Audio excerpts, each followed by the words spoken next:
suffering succotash. We're back on the air, man. Outlaw Radio. I don't know why I said that is the first thing that came to mind. Used to watch a lot of cartoons. Welcome to Outlaw Radio. Live from the basement, man. Monday night, man. On here to do what we do. I'm not alone. I got my normal co-host with me, my brother from another mother. What's popping with you, Kamar? For sure. How everybody doing out there, man? I'm good, man. Welcome to Outlaw Radio, where we talk that talk and we definitely walk that walk, raising vibrations and elevating thought. Y'all better come on in. I'm trying to tell you I am the black woman lover, the black man brother, the culture teacher, the hood healer. I'm the ghetto witch doctor. I'm your holistic health and wellness coach, Mr. Kamar Carter. Peace to the family. I'm also the one who brings you Nature's Nature Herbs and Supplements. You can find it on Facebook, Nature's Nature Herbs and Supplements, or you go to my health page, ask somebody about Nature's Nature Herbs and Supplements or Vitality, and they're going to point you in my direction. Or you could go to my page, Kamar Carter, inbox me. I tell you how to get your Nature's Nature Herbs and Supplements and Vitality. Or you could just call me. 414-949-2122. Real easy to find, y'all. I'm waiting on you. That's what's up, man. That's what's up. Welcome aboard for another edition, my brother. Big Rail, what's popping with you, man? What's happening? Just blessed to be here, man. How y'all doing today? Yeah. Man, what's happening, fam? Doing good, man. You got one of your alternate personalities that you represent tonight. Who are you tonight? Mr. Valentine, Mr. Hefner, who are you? I got the huge Hefner robe on tonight, you know. Okay. So that's what that the huge Hefner robe. Welcome to Outlaw Radio, man. It is an extreme pleasure to be able to do this, to be able to speak to my people and share real information. We are unbought and unbossed and unbothered. So that just means we can say whatever we want to say on here, and you can too. The number is 262-202-5131. It's run across the screen at the bottom, 262-202-5131. Hit like, hit share the show. That's all we really just want people to share the show, man. We do this for a cause, not an applause, but, a lot of times the applause damn show feel good. We're normally on Mondays and Wednesdays from 7:30 p.m. Central Standard Time until whenever I choose to cut the machine off if the conversation get to going good, man. You know how we do it, man. And then tomorrow night I'll be on with the Big Black Sports Show. So that's coming back. Shout out to Ian Jordan. We're gonna chop it up tomorrow. Some black sports talk. Right. How y'all doing, man? How was y'all weekends, man? We had some seasonably warm weather, man. What was y'all on? What was your vibe like over the weekend? Man, it was beautiful. You know me, man. I'm trying to be out as much as possible somewhere. As usual, though, I was at the Friday market. It was a beautiful day out there on a Saturday, you know what I mean, to be out. So I did that. Sunday, I hung out in the yard a little bit. I think I went down to the lake, parked the car and just hung out for a minute, you know what I mean? And enjoyed the scene, enjoyed one of the last few days maybe. But really, I feel like this Milwaukee, man, we're going to have some more good days. You know, just like we have fucked up days, and we don't know what's coming. Them good days be coming too, y'all. Let's be real. Right. Yeah, they do. Real, now you was on a podcast or what was that over the weekend? Talk about what's up with that? Because I seen you on another podcast. What was that? Yeah, it was called Rules to Them Crowns. The topic is toxic femininity. Is femininity failing the masculine man? And it was a nice ass conversation, man. I was amongst family and the soul tribe, so we can get a little deeper than I'm usually able to get, and it felt good, and it was received real well. Okay, that's what's up. Now who's over that? Now who's the host of that or whatever? That would be with Grace Cole and Arena Cole. And they also had me, Chaos. He big on TikTok. He do a lot of spiritual stuff on there. And then she had her husband Ken on there. And we were given a male perspective of, how do we feel that women can better support the healing of men, or as we heal our traumas and find ourselves, what is it that we need women or would be helpful for women to do? And it was dope, man. It was real dope. I enjoyed myself. Y'all got to support the partners, man. They in demand. They're in demand. Cars all over the city. Courtney's out here doing big things with the Jews. Braille up, man. Come on, man. It's popping. Let me check my chat room. Shout out to Dion James. He said I'm in the house. He's watching on YouTube. Said my weekend was Okay. sad. He lost a friend Thursday night on 27th Street. Wow, Oh man. crazy. Condolences and prayers. Yeah, I'm sorry Condolences to hear and that. prayers. Ewok the Great is in the building. He said, "What up, fellas? What's up? Share the What's show. happening? Share the show, man. Share the show. Let's get it shaking. It's Monday night, man. We got to recharge ourselves and get ready to fight again till Friday. You know, Friday, just live till Friday. Like, goddamn, I got 2 days off. Man. So, Right. the first thing I want to say, because we always start off, shout out to Dion James. He said he lost someone over the weekend. I want to give prayers and condolences to anybody who lost somebody or somebody who's injured because of the crazy violence in the city. I don't know what's the deal with the mass shooting type shit. I don't know, is this the latest play? It's the violence in Milwaukee. It's getting progressively worse because violence in itself is bad enough. But when you start just versus just, young thugs and street cats and this kind of thing, and then in a sense to the ladies and the children shooting each other, and now it's mass shootings. What's this thing over there off of Fond du Lac? I think it's Allen. I think the street was. They said they found over 100 shell casings. 7 people were shot. 12-year-old girl passed. Has anybody else passed from that? I don't know. That's like I said, prayers and condolences once again, Dion James. Where your friend that you lost. I mean, it's a citywide thing, man. It's, as they say, it's an everyday thing in Milwaukee. And at the same time, when you see people jockeying for our votes, right? Vote for me, right? I won't add to the police. I'm gonna make it safer. Oh, he hate cops and all this kind of shit. They pandering for votes. Meanwhile, in real time, real life shit is happening. Like people are dying in the streets while y'all pontificating and deliberating about shit, right? And that's what gets me upset with the way things go with our government. So that's why I say the only way we can arm ourselves in the first phase of this fight, the first phase, is to vote locally, right? I'm not going to even put no stamp on nothing nationally, but locally it's worth paying attention to. And as this show goes on, we'll come up with some things that will kind of reinforce that. And even if you say I'm not going to vote, Kev, I'm just totally against it. I feel like it's useless. I think you should call in and say that 262-202-5131. You don't have to agree with everything we say on the show.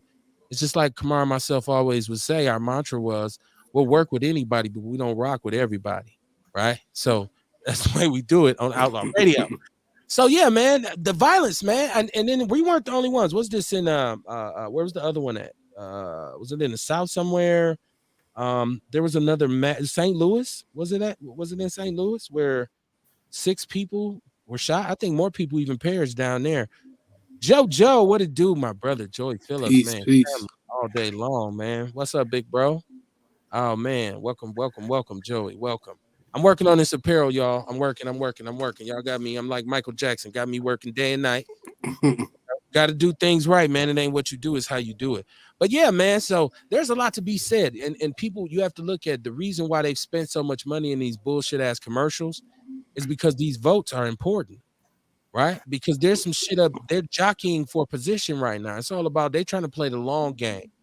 And they think we don't understand it. So they insult our intelligence by playing off our desire for sensationalism, right? Because they know, what do we love? We love drama.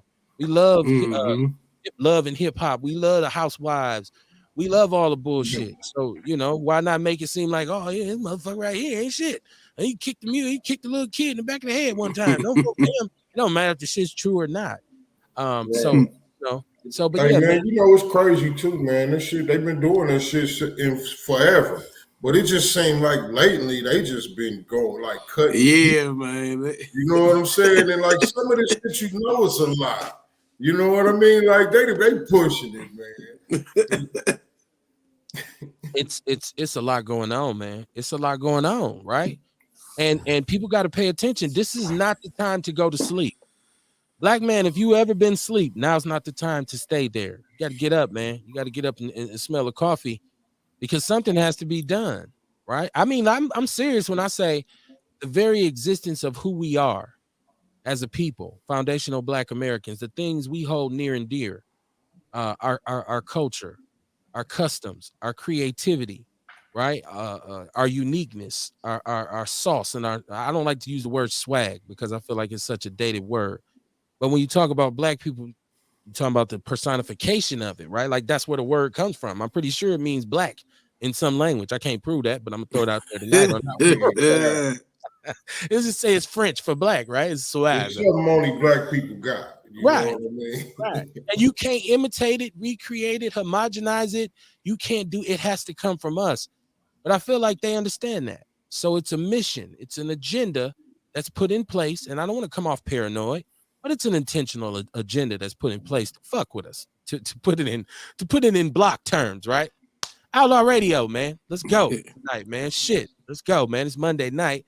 And you know, as a person of color, you should be excited right now. You should be rip roaring, ready to go, right? Because like I said, our very like we are closer to reparations than we think we are because they don't want us to know how close we are, right? Mm. They don't know. They don't. I mean, they don't want us to know. They want us to stay under the belief, and it's still a hotly contested thing. Like, no reparations. Don't say that. Or we ain't never gonna get that. But look, that it's been passed on a couple different levels of government in different places. It's just about how it will be disseminated, right, or distributed. So don't be a person that's walking around. The glass is not half empty; it's half full. I said all that to say we got to do something about what the fuck is going on in the community with the guns. If and I didn't want to do this. I've never wanted to do this because I'm not a dick rider. But I'm gonna have to go with a lot of people who say, okay, what's the use of having any kind of office of violence prevention or any mechanism if it's been going for a while and the shit's still ramping up higher and higher and higher and getting worse in its nature? I think that whole thing needs to be torn down and reconfigured. Not saying that we shouldn't have something in place, but I think the structure that we have right now down there obviously is not working. If you work in there and you're saying I'm putting in work and I'm doing my thing, I salute you. But I feel like that's just a drop in the bucket and you being kind of selfish if you don't admit that it's not changing things in the way that it should. I hope you understand what I mean when I say that. What y'all think about this violence, man? I mean, you know, because like all we can do is theorize and hypothesize because none of us really has the answers. But like, I just want to know how we feel as black men, responsible black fathers. How y'all feel about this fucking violence? I feel like what has to happen, man, is like, okay, you the Office of Violence Prevention. Let's take a look at some of these programs that's actually, you know what I mean, getting some traction out here. You know what I mean? It's got a track record of success. You know what I mean? To turning lives around and shit like that. Because see, we talk about all the different reasons why the community is like it is. We talk about poverty. We talk about schooling. We talk about all type of different stuff. Mental health. And we got groups, you know what I mean, and organizations that challenge these issues. You know what I mean? And a lot of them is getting some traction, but they just don't have the funding, right? So I feel like, you know what I mean, what needs to be done is they need to take a look at some of these places, you know what I mean, that's keeping their statistics together, you know what I mean, and put some money into those type of programs. Because, like, it ain't nothing that nobody can do that's going to make a change right now. But you know what I mean? We have to start planting some seeds, you know what I'm saying, so this shit could change for when our kids get older. Kids say because we got kids. So that's what I feel like. What's on your mind, Rel? Man, honestly, when you asked that question, I was just trying to think of like, because it's like this: that when there's a problem or an infection, you before you can even treat the infection, you isolate it so it can't get further infected. You know what I'm saying? So like with our city, we got a lot of bullshit going on in our city. But then we got bullshit people from other cities coming to our city, just further fucking it up. Adding to the bullshit. You know what I'm saying? So I don't even know, because before it can be like, well, we got to get into these communities and shit like that. But honestly, a lot of the problems in our city might not even be motherfuckers that live in our communities. So I'm honestly at a loss, man. 'Cause, me, I'm big on mental health. Maybe they could put a mental outreach center Yeah, in every neighborhood. But and see, and those the type. That's what I was talking about. Like those type of right, demonstrations that's out here. You know what I mean? That's got a track record of progress. You know what I mean? They need funding. Put money there instead of wherever the fuck is going because it ain't been working. but even with that, the unfortunate thing is, man, like how they say you can lead a horse to water, but you can't make him drink. You know what I'm saying? You could put it in the middle of the city, unless there's some kind of incentive where you getting like a voucher for some Jordans or some shit. I said some cheese shit. Some cheese. But you gonna give me some cheese. Fuck you gonna do with a block of cheese to get constipated, right? You gonna be more pissed off 3-4 people. Man, that cheese used to be slapping though, man. It made the best grilled cheese sandwiches. No, for real. You know what? Though, what I hear you saying, and what Kamar just kind of stood with is that here's the deal: you got to meet the people where they at. You got to meet them where they at, and so you go into the community, and you set up in the community and become a part of it, as opposed to setting up somewhere in the community or outside. You could be in there and just expecting, okay, well, people gonna come or people are gonna use this. That's not necessarily the case. You have to go out. It's almost like being a missionary. You know what I mean? Right. Well, you got to take it to the front door. Like, look, we got this little center down the street. I'm just passing out flyers. Okay, so we know that, but I did want to talk because I see in the chat room, Joe Walker said the United States government needs to be torn down and reconfigured if you vote and don't realize that you're just part of the problem. I disagree, especially when we start talking about people of color. Telling them not to vote, I think, is very, very dangerous because we already have low voter turnout. And if there's going to be some governance over the part of the community that we occupy, we need to have a voice in it. So to say I wouldn't want to tell my people don't vote. I would say be an informed voter. I would say understand what you're voting for, but I wouldn't say don't vote. So I would disagree. I think as a person of color, you absolutely have to vote, especially locally. I said need federal funding for a huge mental health care center drug program where people can be there for 12 to 8 months, spend at least $10 billion on it in every state, but your government is spending money, sending money overseas instead. I don't disagree with that, but that doesn't mean we need to stop putting the people that should be in there. I think one of the problems is we put the wrong people in office. And I'll admit, man, I don't know who to like. Even watching these commercials, because I was like, you convinced me. I was like, you know what, Kev, right? If I can't vote, let me try to get out here and do something this election. But then it'd be like, who the fuck do I vote for? Like. Cause I'm hey, that's my dilemma, real. That's my dilemma, man. I can't disagree with a motherfucker, man. I need to see some action, right? So when they be saying whatever, whoever the motherfucker is like he gonna let you protect your family and keep your firearms. I'm like, oh, okay, well, shit. And like I told you, I got a phobia of. I seen what the Democratic states like New York, Illinois. In California, I seen how they handled that whole pandemic shit. And it make me feel like, nah, they don't need to control the motherfucker. Well, hold on, though. And so, look, those commercials are not really the right barometer to measure okay.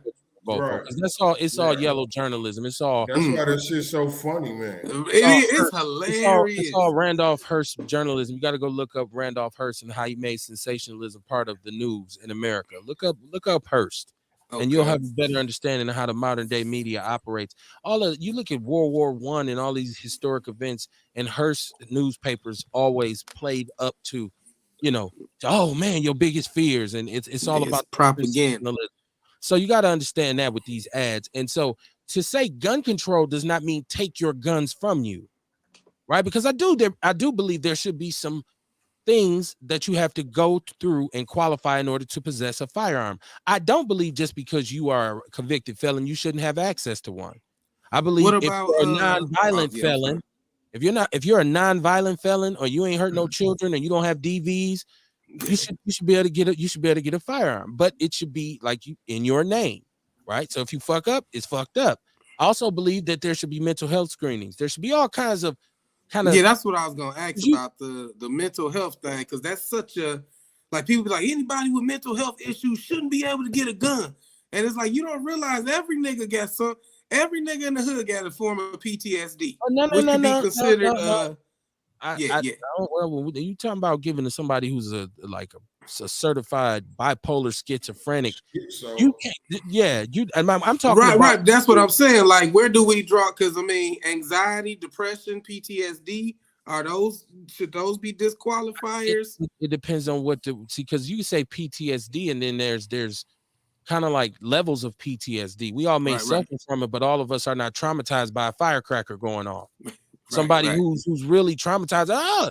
I mean, I'm outside with them popping the firecrackers, like, ooh, look at this shit. And I know I have to have it because I grew up in the same kind of, you know what I mean? So I wouldn't say but I would say, we all know somebody who experienced like the gun violence and shit like that, so. But once again, why wouldn't we want to regulate firearms? Why would you want where we got children being murdered in schools? So I do believe in some sort of, but I don't believe in banning. I don't believe in, we can't have AR-15s. Why? Right. If they can have them, I can have one. Long as I ain't got no F on me, I should be able to get what they get, right? As long as I got the bread. But even with like regulating it, regulations only apply to like law-abiding people. You know what I'm saying? Right. I'm talking about regulating the manufacturing and distribution of them. Okay. I ain't talking about them because you're right. I'm right. I want to throw away anyways if I'm gonna do a crime. But I'm saying how they're sold. You think these companies are fully aware of how many guns they make that go to gun shows and they go to private dealers versus somewhere like Walmart or Dunham's or Farm and Fleet? I got damn near all my assault rifles from Farm and Fleet in Menominee Falls, right? So, like you know how many you sold to them. You know who bought it. These dudes who got these permits or these licenses to just go to gun shows and sell them ain't got no record. They selling shit by the boxes out the back door. You can regulate that shit because you show enough to come in the city and regulate us and make all kinds of extra gun rules. Oh, you get caught with a firearm, standard sentence, fire you felon 5 years. But you ain't regulating them motherfuckers. When I say regulation, I mean that. Shout out to Shay and Kruma. He said Jesse Denver. Wait, hold on. He's running for mayor in Denver. He said JesseDenverMayor.com. Okay. Shout out to Paris LaShawn. Dion said you can't stop that if two people or a group of people have a beef. They're not gonna say, hold on, let's get a mediator to squash this beef. Now they gonna handle it. Absolutely. Ain't nobody stupid, right? Like, what about what leads up to that though? Like, I think you got to look at the cause. I always say you have to look at the why, not the what. Because the what is what it is, but the why can be prevented in the future. Right? You see what I'm saying? Like, so I feel like if the situations in the community were different, I think the situations dictate the circumstances to where you got, and keep in mind what they got in Milwaukee is the poorest people live within about a 5-mile radius of each other. So you take all of the poorest people and put them in one box in the same little area. What do you think they're gonna do? Sing in choirs? They all fighting for the same fucking crumbs. So it's like, man, get it. If I can't eat, ain't nobody eating around this motherfucker. So it's that kind of mentality. That's why I say the why, the situations in the community that create this is what I say we really need to be looking at. What's happening, Courtney? Welcome to the show. Hey y'all. What's going on? What's going on? Everybody had an eventful weekend. How was yours? It was cool. I slept really, so I guess it was restful and relaxing. You know what I'm saying? I woke up and took a shower, laid back down, woke back up again. Them the good days, man. Them the good days. Yeah. It was good. I stepped out for like 3 hours, came back, laid back down. It was Hey, I'm gonna tell you, I like them days when it's like I'm laying around and then I feel guilty because I'm that motherfucking not doing shit. Right. I'm like, damn, I ain't made no money today. So, damn. Hey, but there'll be some good days though, man. Man. Well, welcome to the show. It's live from the basement. You know how we do on Mondays. Y'all can call in if y'all want to. It's 262-202-5131. Chat room on deck. Let me check the chat room because it's popping. Alicia Mullins, shout out to Alicia. She said, "Who do we vote for?" Okay, Right. so, and let's who do you vote for? Well, what do you want to see? What do you want to see happen? That's who you vote for. If none of those people. Now here's another thing. My bad, Kev. I ain't mean to cut you off, but I did, but I didn't. Right. Right. We know how that go. I didn't mean to cut you off, but I kept talking after I did it. Right. We understand, hey, right? But you know, it's another angle to it too. You know what I mean? It's another angle to this voting thing. Okay. You know, the other day we was talking to. I had a show called Uncode. Right. You know what I mean? Like, okay, now can we agree on somebody as a whole or as a majority at least? You know what I'm saying? And ride with that because we a team in this shit. You know what I'm saying? Or do we go and be like, okay, well, it's personal reasons why I'm voting. I think your code is your code, right? Like, so however you identify as a foundational Black American and you deem an issue of interest, you say this is something that we should be interested in. When you vote for that person or you support them, you're going to tend to encounter like-minded individuals. So that's the community building process of that, to become informed voters, to say, oh, so you think that this should be regulated too? Yeah, man, I've been on this shit forever. I called dude. Look, I got my phone records and we ain't getting no results. Now, see, we starting to, oh, so how has he been? Well, he ain't did shit. I live in his district. This is the conditions we interested in. You start to come together, right? You start to get on code. Thank you for referencing that show, my brother. $1 million, man. $1 million, man. But you know, that's a good one though, man. Because like, okay, you know how I say we talk about be talking about nationality. And I say I'm Black because my people identifies that right now. You know what I mean? When I'm out here in these streets, motherfucker, hey, what's up, Black man? You know what I mean? So this is how I represent. So, like, okay, are we going on code as far as like, okay, are we moving as a unit with our vote? You know what I mean? Or are we voting personally? Because see, that's also a thing too, like moving as a unit with our vote, because we want to use the leverage, right? It'd be cool if we could, but I don't think niggas not gonna do it. Exactly. It would be cool if we could. But shit, we got to get a motherfucker to vote. Period. You know what I mean? Right. Just to get on that part. Like I feel like the aim is for us. I feel like the aim is for us to eventually get on code with each other, and you know what I mean. Know what's the best move for us. Like, remember a while back we was also talking about having somebody who we feel like who we want to run, and we all know, like, look, this is who we voting for. You know what I mean? They don't have to vote. They don't have to run Democrat. They don't have to run Republic. But we all know this is who we got. Right. Our own candidate. Right. On code. Right. On code like a motherfucker. And see, I want to say this too. Black people got to get over wanting to be so informed, like fast food, about voting. You got to go out and research these people. It's like anything else. You get what you pay for. If you throw a little bit at it, you get a little bit from it. You are going to have to get up off of your ass and go and see what these individuals' records are versus the issues. We just, well, I don't know who to vote for. Well, have you looked? Have you taken that issue that you're concerned about in your community? Say it's gun violence. And I'm reading and I'm looking and I'm seeing all these incidents. What alderman, and I'm going to use the alderman, for example, what alderperson or what person am I seeing over and over being vocal about it, being at the forefront of efforts to counter this? I'm going to then look into what they're doing in the district I live in, and I say yay or motherfucking nay, right? We say hire your ass, fire your ass. So we have to do that instead of thinking you just going to be at it. Like, they don't make mixtapes. Aldermen don't make songs and shit. You can't go on YouTube and watch their video. You got to go see, oh, this motherfucker was sick. Oh, he on this committee. Because they're all on different committees. Yeah. They're all on different committees. That's what I'm saying. Civics, understanding civics and how the government works. Now, I heard Courtney say, and this is niggas ain't gonna do that shit. And you right. I feel like we may need to work on some on code shit. Because we got some people in the community who own that.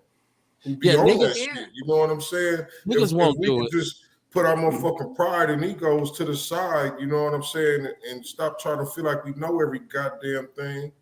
Yeah. Niggas won't do it, but foundational Black Americans do and will. So that's what we're separated like that. So I'm saying, if you sitting out there right now, you're doing a bunch of complaining, you lip wrestling. If you ain't willing to get down and get involved, then you just talking shit. So I mean, you don't really figure in until you become one of the statistics or the victims of this system. So you got to look at it from that perspective. Alicia says, so why I got a whole pardon and they told me because I had a misdemeanor I couldn't get my CCW. How the hell a misdemeanor trump a felony? I don't even know. I thought a misdemeanor wouldn't fuck with you with the CCW. That's a good question. I would Jew up, or what we call lawyer up. Right. Jew up, right? No, you got to figure that out. Like, yeah, she said they haven't told me shit. I haven't heard before every man. She said they haven't told me shit. I haven't heard before every man for themselves. Okay, I'm reading it wrong because I'm illiterate as fuck. They haven't told me shit before. Every man for themselves, right? God damn, I'm dumb as fuck. Excuse me. But yeah, he said, yeah, they still the Steal Your Money Committee. That might be one of them. Woman said she probably got a DV. Probably a DV misdemeanor. Yeah, you got a DV. Yeah, I can see how they said, nah, you already slapped 2-3 motherfuckers. I'm giving you Kev, this is how she said it. They haven't told me shit I haven't heard before. Every right. man for themselves. Every man for himself. You was reading it. I know. I'm fucking Ron. You need punctuation, Kev. I understand. Man. Sometimes you need the punctuation. But no, nobody punctuates the shit they put in the chat room. So it's left up to me. I'll be in here trying to articulate that shit. I'm told you, I'm turning Ron Burgundy, man. I will say, damn near whatever your comment is. Like, hey, Kevin just wanted to say fuck you and fuck off. I'm like, hey, he's fucking me. Reading whatever, goddamn. It's all good. But thank you for that clarification, Courtney. He said at least she got the pardon. Yes, she did. Yes, she did. And she's a good sister. I know her program. Her program is banging, doing a lot for the sisters out here. We got to get Alicia on the show, man. She's part of the Outlaw Consortium. And you can be too. If you call the number 262-202-5131. Ain't got nothing to give away tonight, but you never know what you might get in the future. You know what's crazy? I took the class for the CCW and shit like that. And then when it came down to it, man, when it came down to submit my goddamn application, first off, my license didn't have the right, it didn't have my current address on it. And then while I was in the process of getting my license updated, I had read in Arizona where they allow for medical marijuana licenses. You can't have both. You can't have a medical marijuana license and a concealed carry license.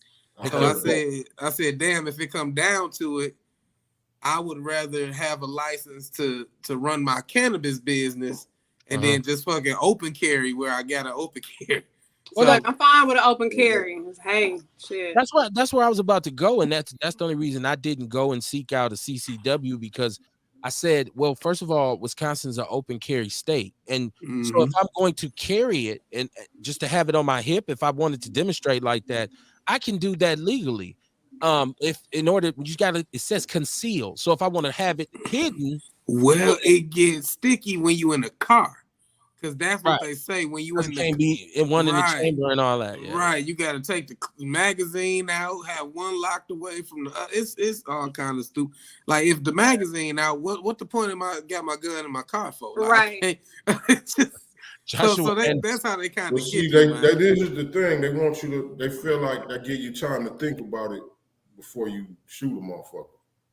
Right. Well, yeah. That's what they say. You know what I mean? I asked that question a long time ago, and they was like, well, they give you time to think about if you really should do it or not. Right. As soon as I get this tip, no, I ain't gonna do it. Man, I don't even feel like reaching under the seat. Let me drive off.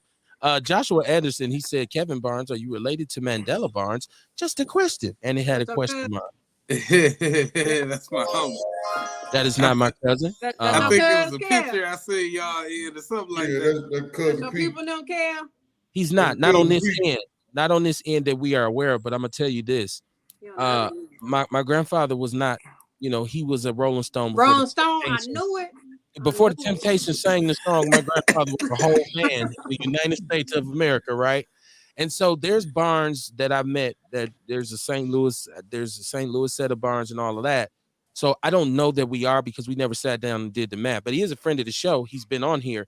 And the reason why I put that picture up is because we talk about all the time that he had been on here when he first started to get involved in politics. And he's a supporter of Vitality.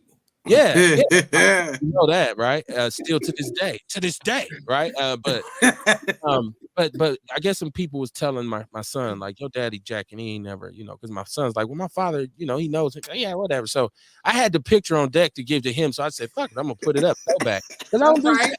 I'm so shitty on Facebook. I don't share. Like I just it's just either my son's highlights or Outlaw Radio. And every now and then I'll do some music or me barbecuing or some shit like that. But like people be doing throwback in the club and all their memories. I'll be like, damn, I don't be doing shit.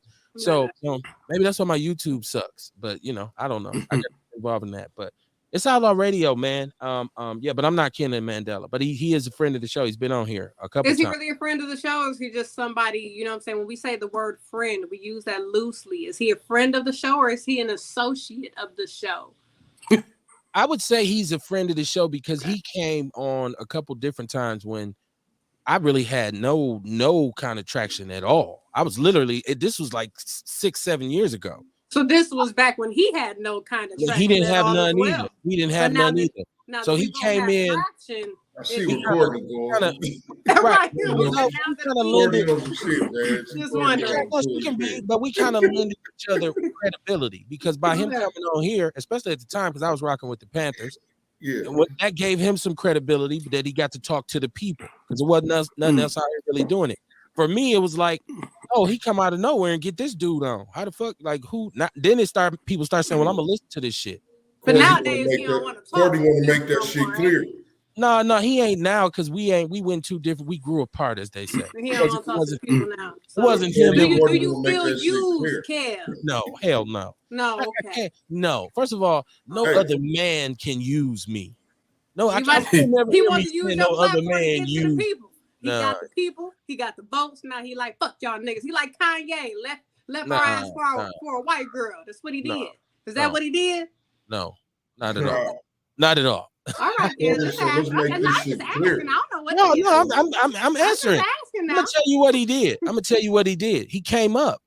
Okay. He got a fucking job. He became the lieutenant governor of the state. You don't owe me shit. First of all, you don't owe me nothing. If you want to call me one day and say I'll come on, man, I'll come on. He do that's cool. He owe us some interviews. You don't owe me shit. Fuck that. He owe us interviews. This Outlaw motherfucking radio, goddammit. That's right, Mark. Fuck that.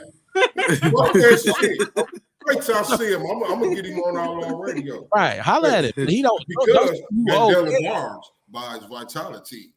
Right.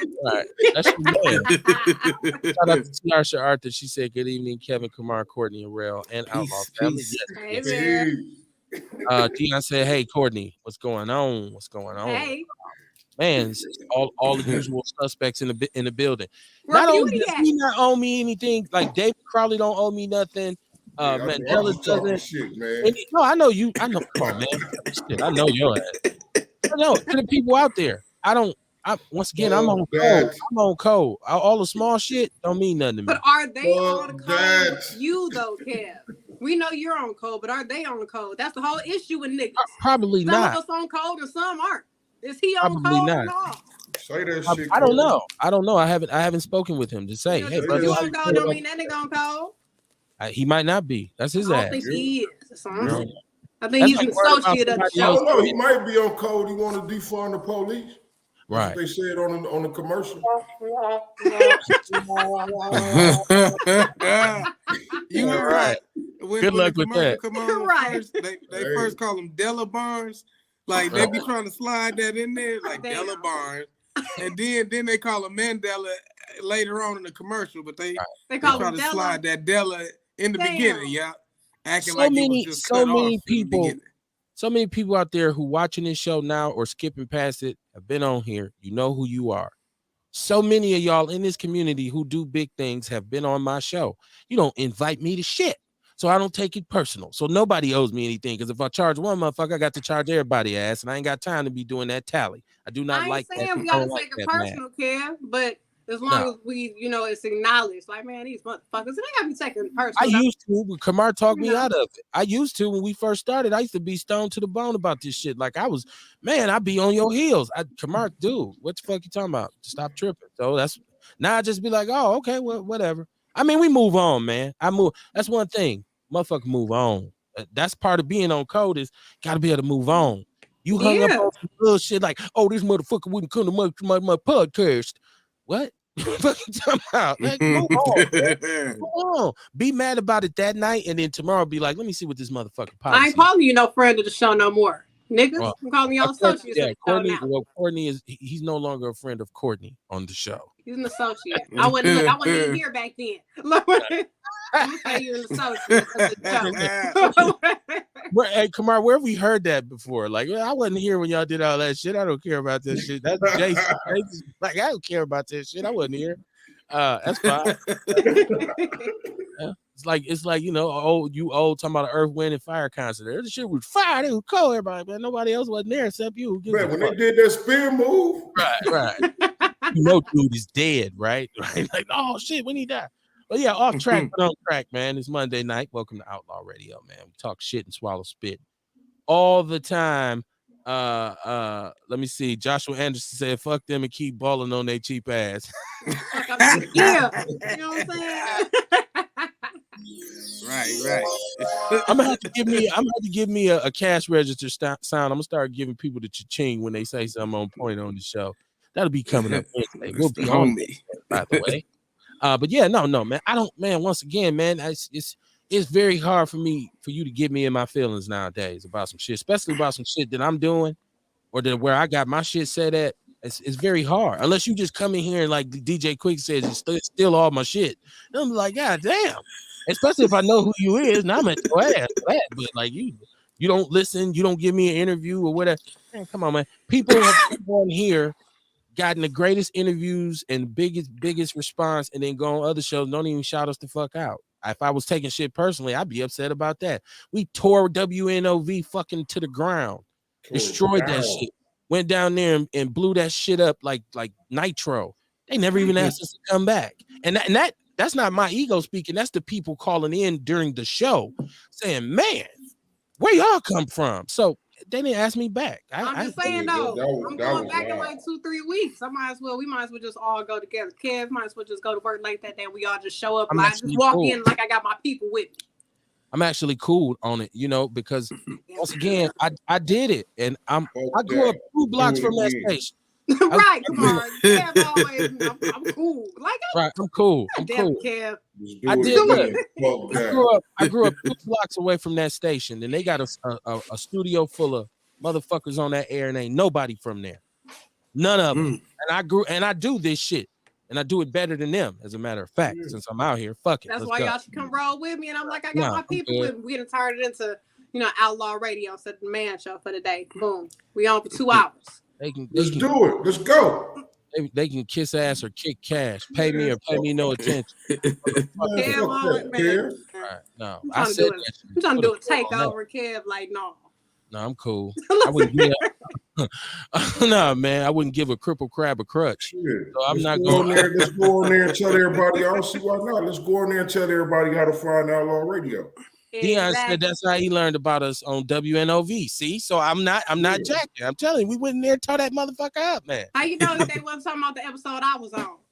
You wasn't down yet. You know what I'm saying? Because remember when I did my episode, I definitely shouted out the whole crew and the. Like, Kevin, you dissing him. I'm trying to get the fuck back on there. You doing too much. Now you know how I feel about you dissing Mandela and shit. I had to go and tell people. Man, take one of mine, I take 2 of yours. Man. He's an associate of the show. Shout to Crystal Chip, man. Control C definitely in the building. Always been supporters.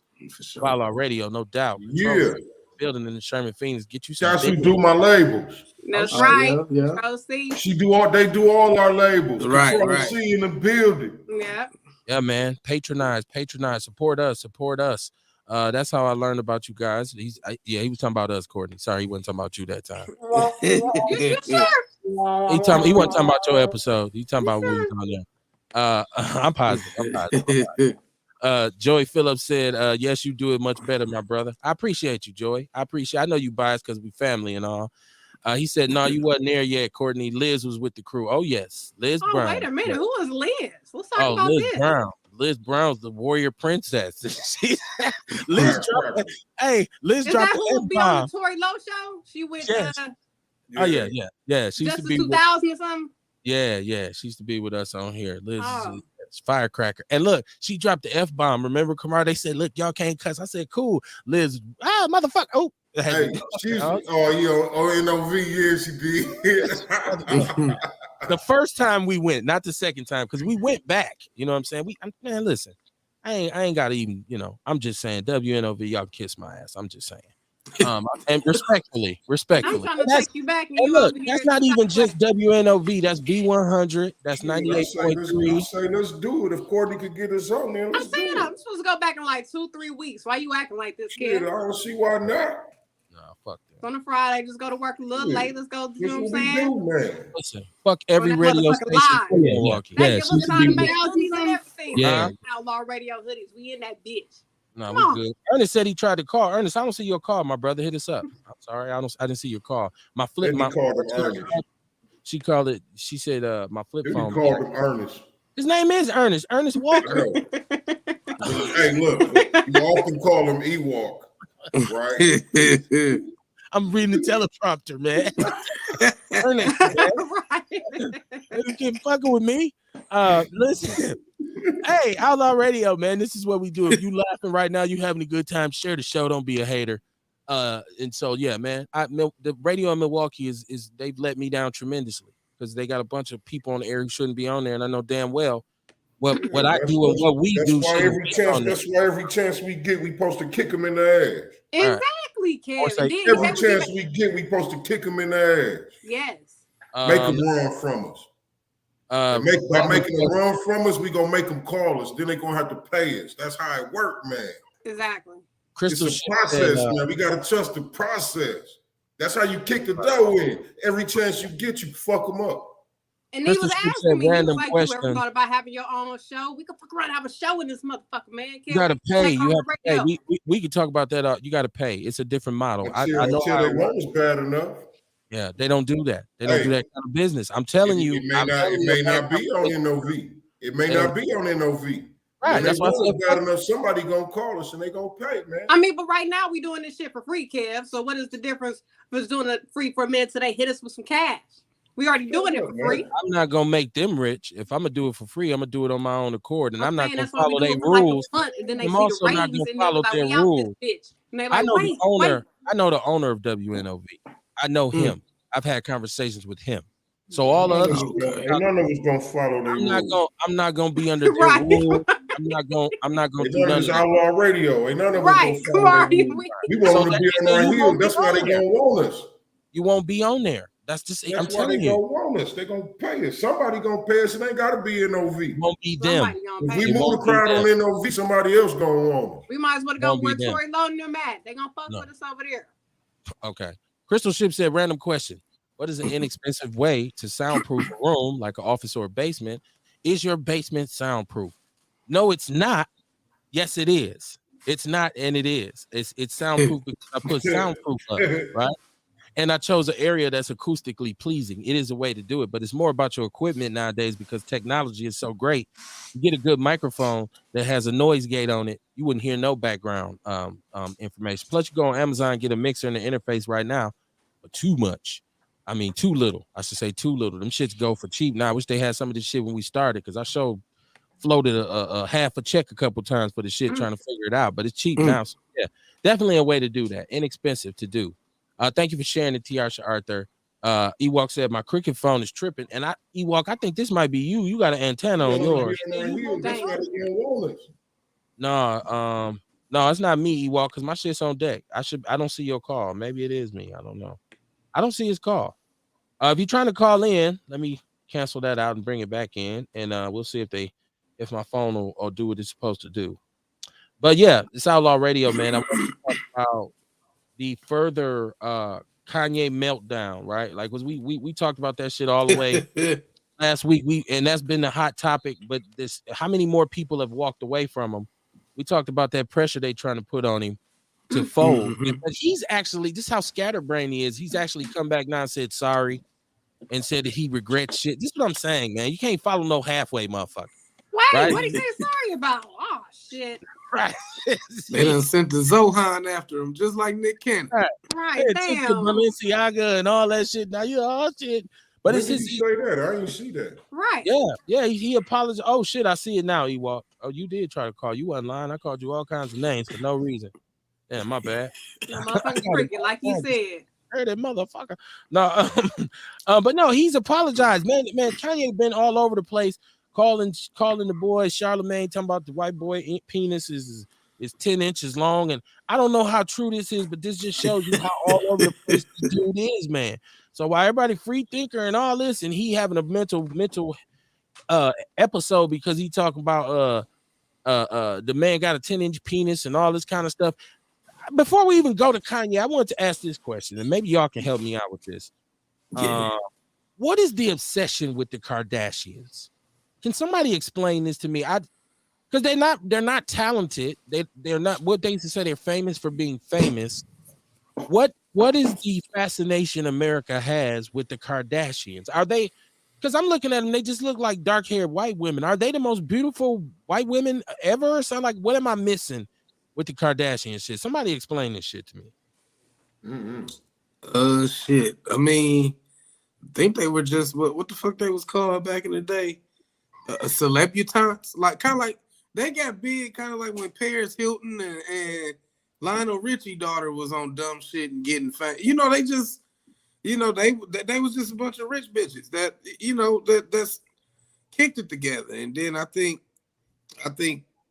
Kim Kardashian was like got put on with like Paris Hilton and them, and then, you know, she got to fucking with all the black dudes, and she pretty much rose to the top fucking with all the black dudes. And then, I mean, yeah, and I guess they had a good business strategy because I mean, through that shit, that's how it works. Right. J-Lo's footsteps. Through that shit, they got TV shows, makeup, and all kind of shit. So yeah, I understand that, but I'm saying I don't like. Shit. I'm trying to like. How do no one gets you? Robert Kardashian, who's the father, was one of the OJ lawyers. And so we know that he was a Hollywood lawyer. I'm pretty sure he had, you know, a certain amount of influence or whatever. And then we know that they were, you know, in Hollywood. So yeah, Kim, at least allegedly Kim was like really knocking cats down, athletes and rappers. I don't know about the other ones until this sex tape comes out. But I'm saying like even today, like when Kim Kardashian goes somewhere, it's just like media storm everywhere. Like anything she says, anything. I see what you're saying. And I even see black people following, like, and I've heard certain rappers talking about when the one was underage and the rapper Tiger was, you know, he was waiting. You know, I guess he was waiting in the wings. Like, he was like, yeah, you better do that. You better get you with her, have a baby by her and all this. I'm like, I don't understand. I don't understand the fascination by it. I don't, because Kanye is basically, that's part of why he's lost his mind. Tiasha Arthur said he apologized because the fashion house in Paris parted ways with him. That gives validity to somebody like Ernest Walker, who said that he's only going to complain when they coming at him, right? So now, if you apologize in Kanye, it takes away the oomph of what you said to start it off. Like man. If let's make sure, I want to see if that's what he apologizing about. I want to see the whole demonstration of what he was saying. Go look it up. You know what I mean? Because like I saw something about where it was talking about how Balenciaga dropped him, but he was like, shit, I got a partnership with them. I ain't losing nothing. Right. You know what I'm saying? So, like, I mean, that's why I say I really want to see it because, you know what I mean? Can't nobody stop him from eating at this point. Well, so now his booking agency dropped him, though. CAA, they dropped him. And that's major. His booking agency. You don't need no agency. You gotta have somebody got to book enough. Somebody has to book your appearances. I mean, you can't you can get anybody to do that. All a motherfucker need is a phone number. That's what a manager is for. You believe anybody can step in and secure his bookings right now, and it'll be easy. Hey, all I'm saying is some motherfucker can step in and do it. That's what people do. People do that for a living. But what happens is somebody else. But what happens is when you're dealing with an agency of that size, other major agencies now won't do business with you because they stepped away from you. So you're gonna have to go and get little Lou Rawls Jr. Out of college to be your new manager, right? Like you're gonna miss out. That's the way they're gonna start. And by that, he putting somebody else on. Right. Who's I gonna mean, make a mess of it? I mean, he could have they just may stepped not away make a from mess of it. everything. How do we know that? You know what I mean? They could be well qualified. Chloe is It could be a small company that's that's qualified. I mean, we don't know. You know what I mean? That's something we can't really speculate on. Like you actually can, because if no major agencies won't do business with you because CAA dropped you, you ain't gonna be able to do shit. You're gonna say nobody will fucking work with me.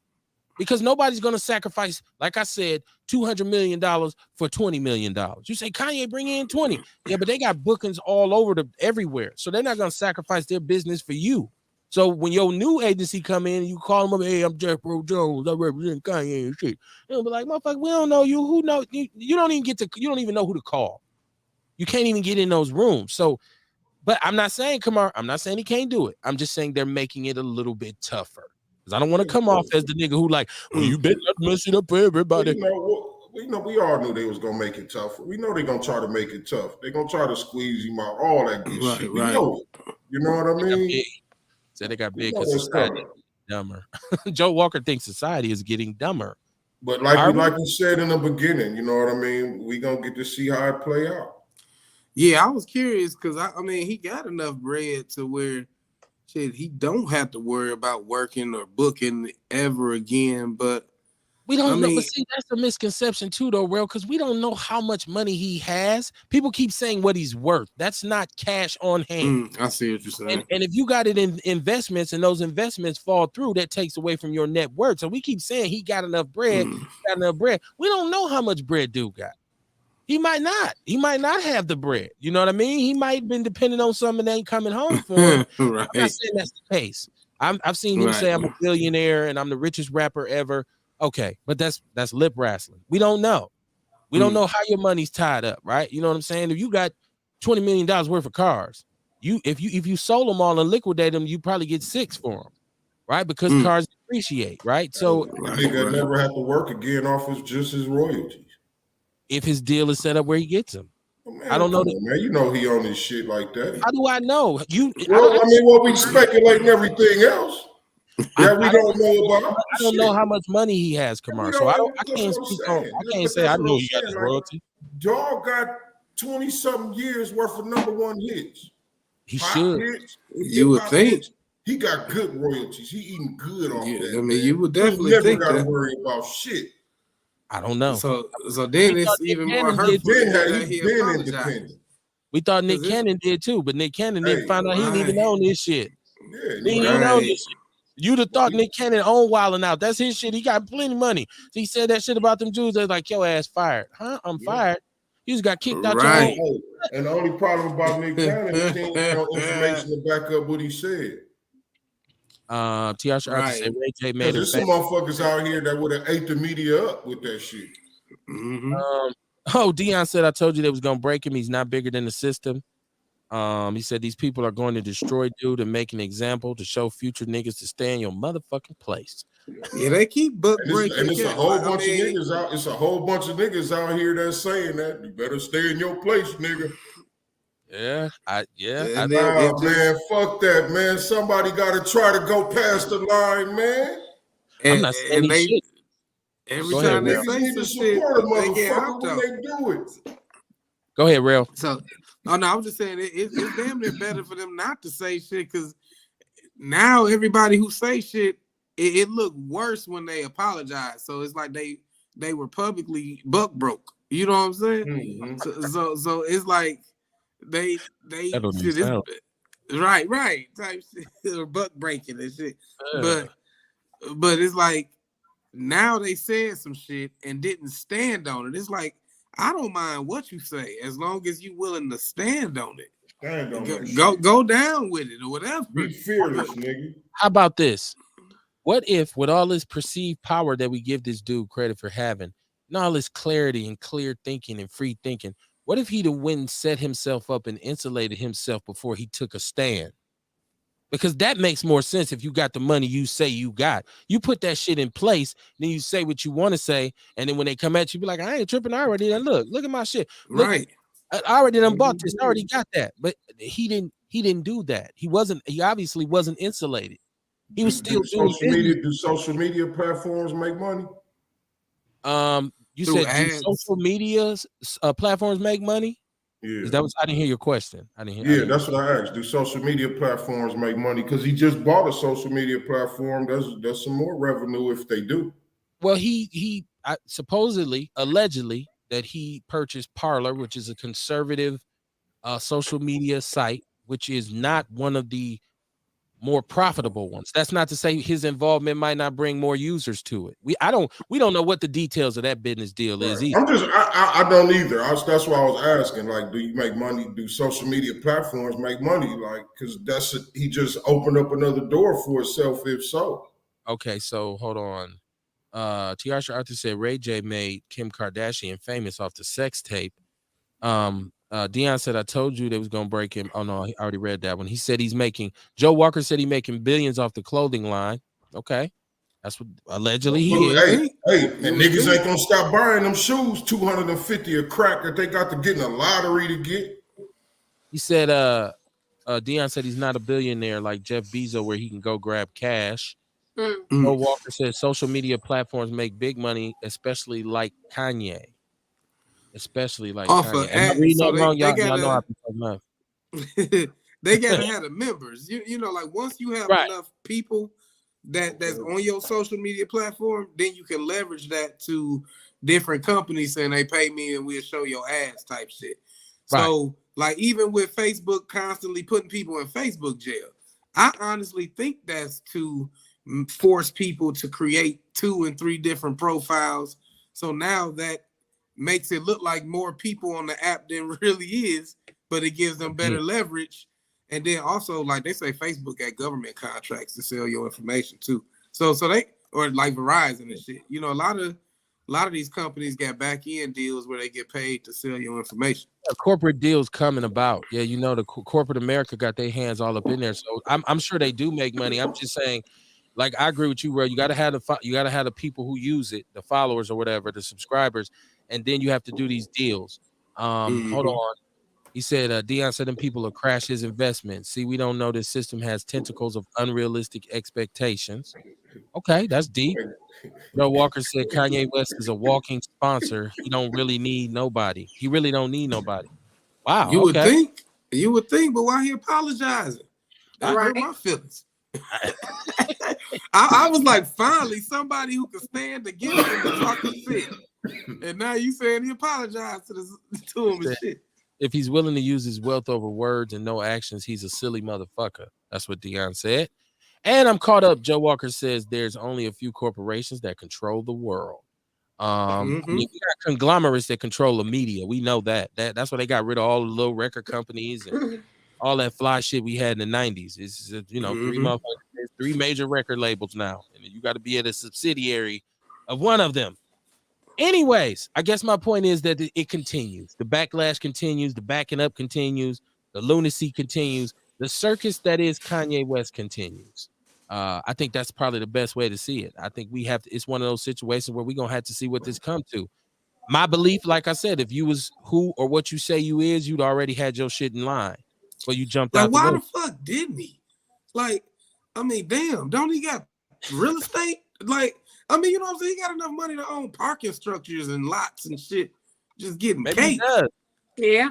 Maybe he does. I don't know, real. I can't say he don't. Then what are you apologizing for? Like that's why, but that's what I'm saying, real. Hey, real. That's why I ain't getting excited about it. Because you know how they take a motherfucking clip or something and make it look like, well, look, Kanye apologizing for all that shit. Maybe he ain't. Maybe it's something else he apologized for. And they what I mean? Maybe he did say something that he want to retract. Like, wait a minute, my bad. I apologize for that. You know what I'm saying? Right, and that's completely okay. Right. You know what I mean? To catch yourself, like, wait a minute, that was fucked up. You know what I mean? Ain't nothing wrong with that, right? So Ewok, that's what I say. I like to hear. Yeah, I can hear you, bro. Myself. Can y'all hear Ewok?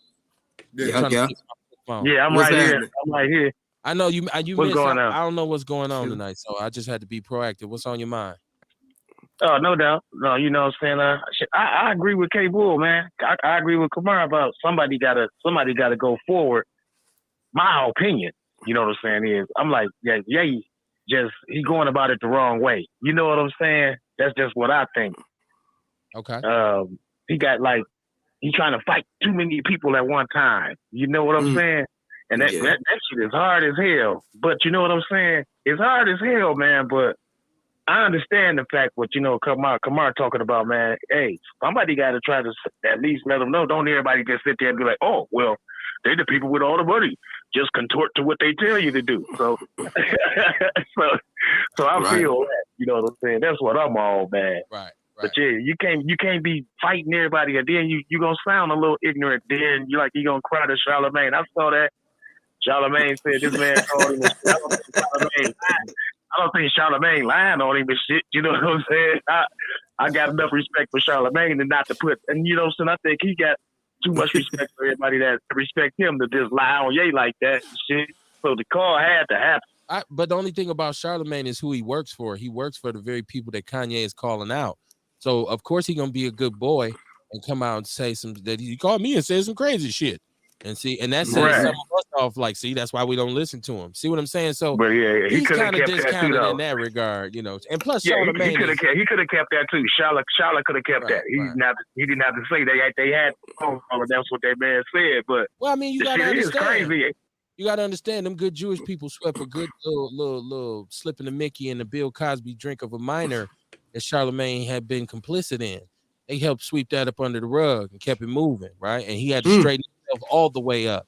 You notice all that seat sniffing and all the wild shit he used to do, and I suck a fart out of her booty and all that. After that little after that little episode when they brought that evidence back that he took the little youngster to the party, had her at the party drunk, somebody dropped something on her, she got assaulted, and his ass was under fire. He much squeakier clean now. So yes, he will come out with his shield and his sword and he said, don't worry about it. He called me and said something crazy. He crazy. So I can't really take him. I can't really take him serious. Yeah, I hear what you're saying. Though. Yeah, right. Yeah, you know, shit. At the end of the day, man, everybody was born from the womb, and ain't none of us perfect, man. And that's right. You start drawing, you start choosing sides and shit. You got to realize, man, everybody came into this world the same way, man. So, you know, I mean, hell yeah, I think Ye still nuts, y'all. Right. Shit, hell, I'm a genius too. Call me a genius. Shit, you know, I just ain't got no genius money and shit. All right, bro. How about it? All right, man. Ewok, man. If you're trying to call in, let me know because I can, you know, tweak and twist and make sure that all these shits add up. Ah, man. Dion said not understanding the system. They'll break him. They'll have devalue his shoes and clothing. They're gonna devalue it. He said. Damn, turn him into some shacks in this motherfucker. Man, oh my God. Hey, Shaq did that on his own. Starberries. That's what he said. But listen, man, I'd like to see how they could do that, man. You right. know what I mean? Especially, you know, in the shoe game. Because the way the way he set it up with his shoes, like you gotta pay a bank for them. You know what I mean? Like first off, they cost $250 because he only making so many pair, and then you got to get in a lottery to get lucky enough to pay the $250 for a pair of shoes. You know what I'm saying? Like I don't know. I like to see how they could devalue that. I don't know because I bought my sons off StockX, and there wasn't no lottery or nothing, and actually. Was they the new ones when they first come out though? And there's some stuff on StockX's space boot looking ass shoes. My son, yeah. like, why do you want to wear them? This shit look like some cartoon shit. Like I said, some of them shoes on StockX fake, Cam. Okay, Kev. Even if so, the ones that he do for $250, they go. Yeah. Shit, that's how much I paid. Yeah.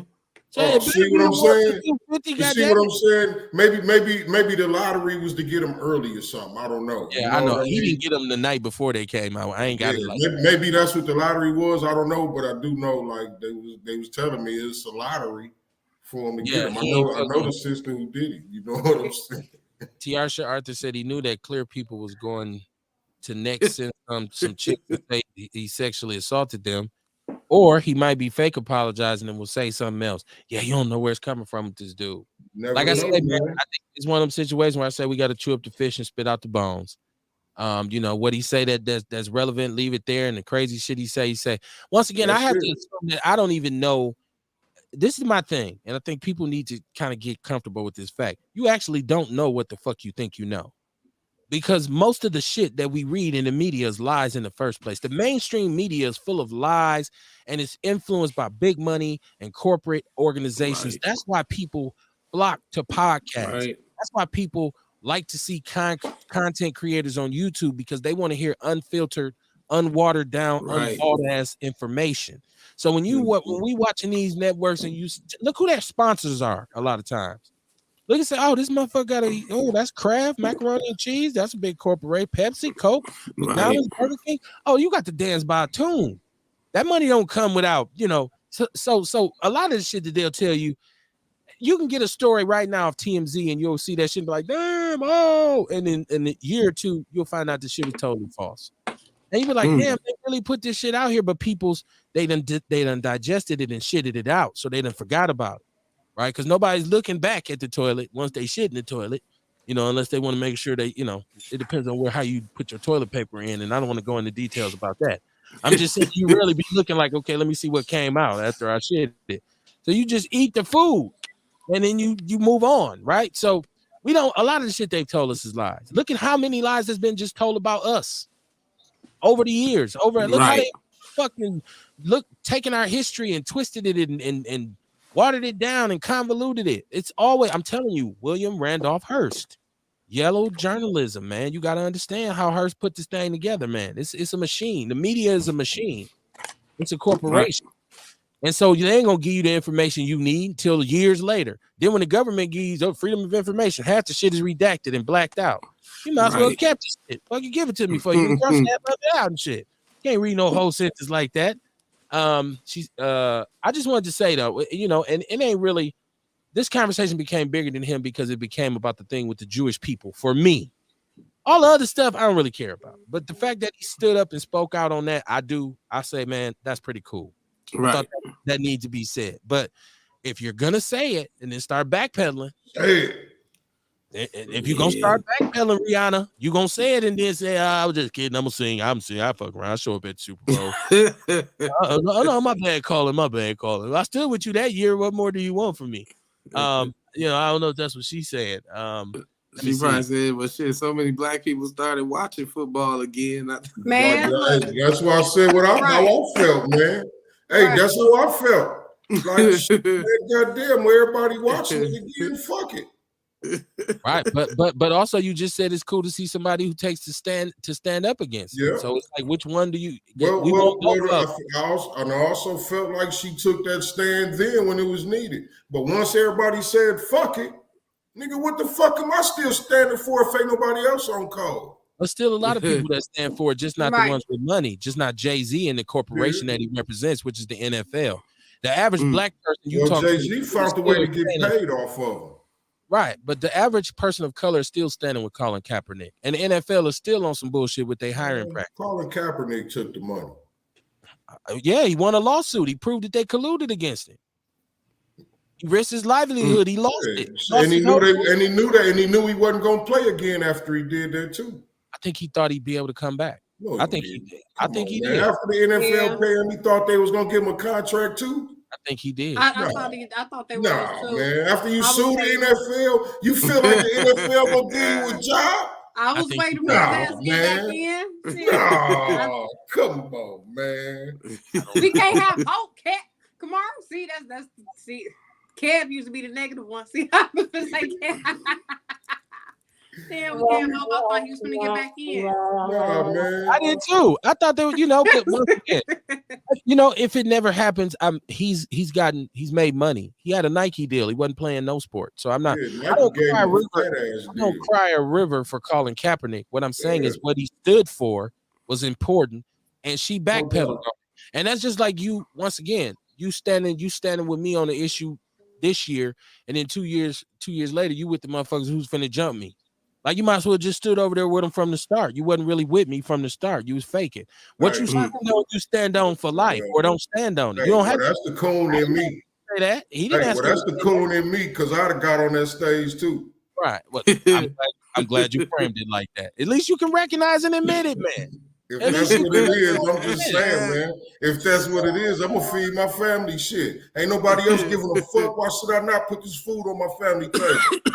it ain't nothing wrong with you doing that and making Yeah. that choice as long as you can admit to it and stand on it instead of trying to come back like, no, man, it wasn't this. It wasn't. And Just say, no, then motherfucker, I also, got and kids. then you know what? And then you know what? After I get off that stage, I'm gonna come on back and I'm gonna do some more good shit for my people.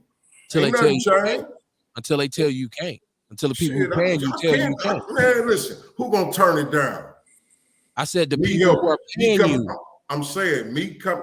If I did the Super Bowl if I did the same shit Rihanna did, me being me, and I come back still to the community and keep doing what I'm doing for the community, that don't change shit.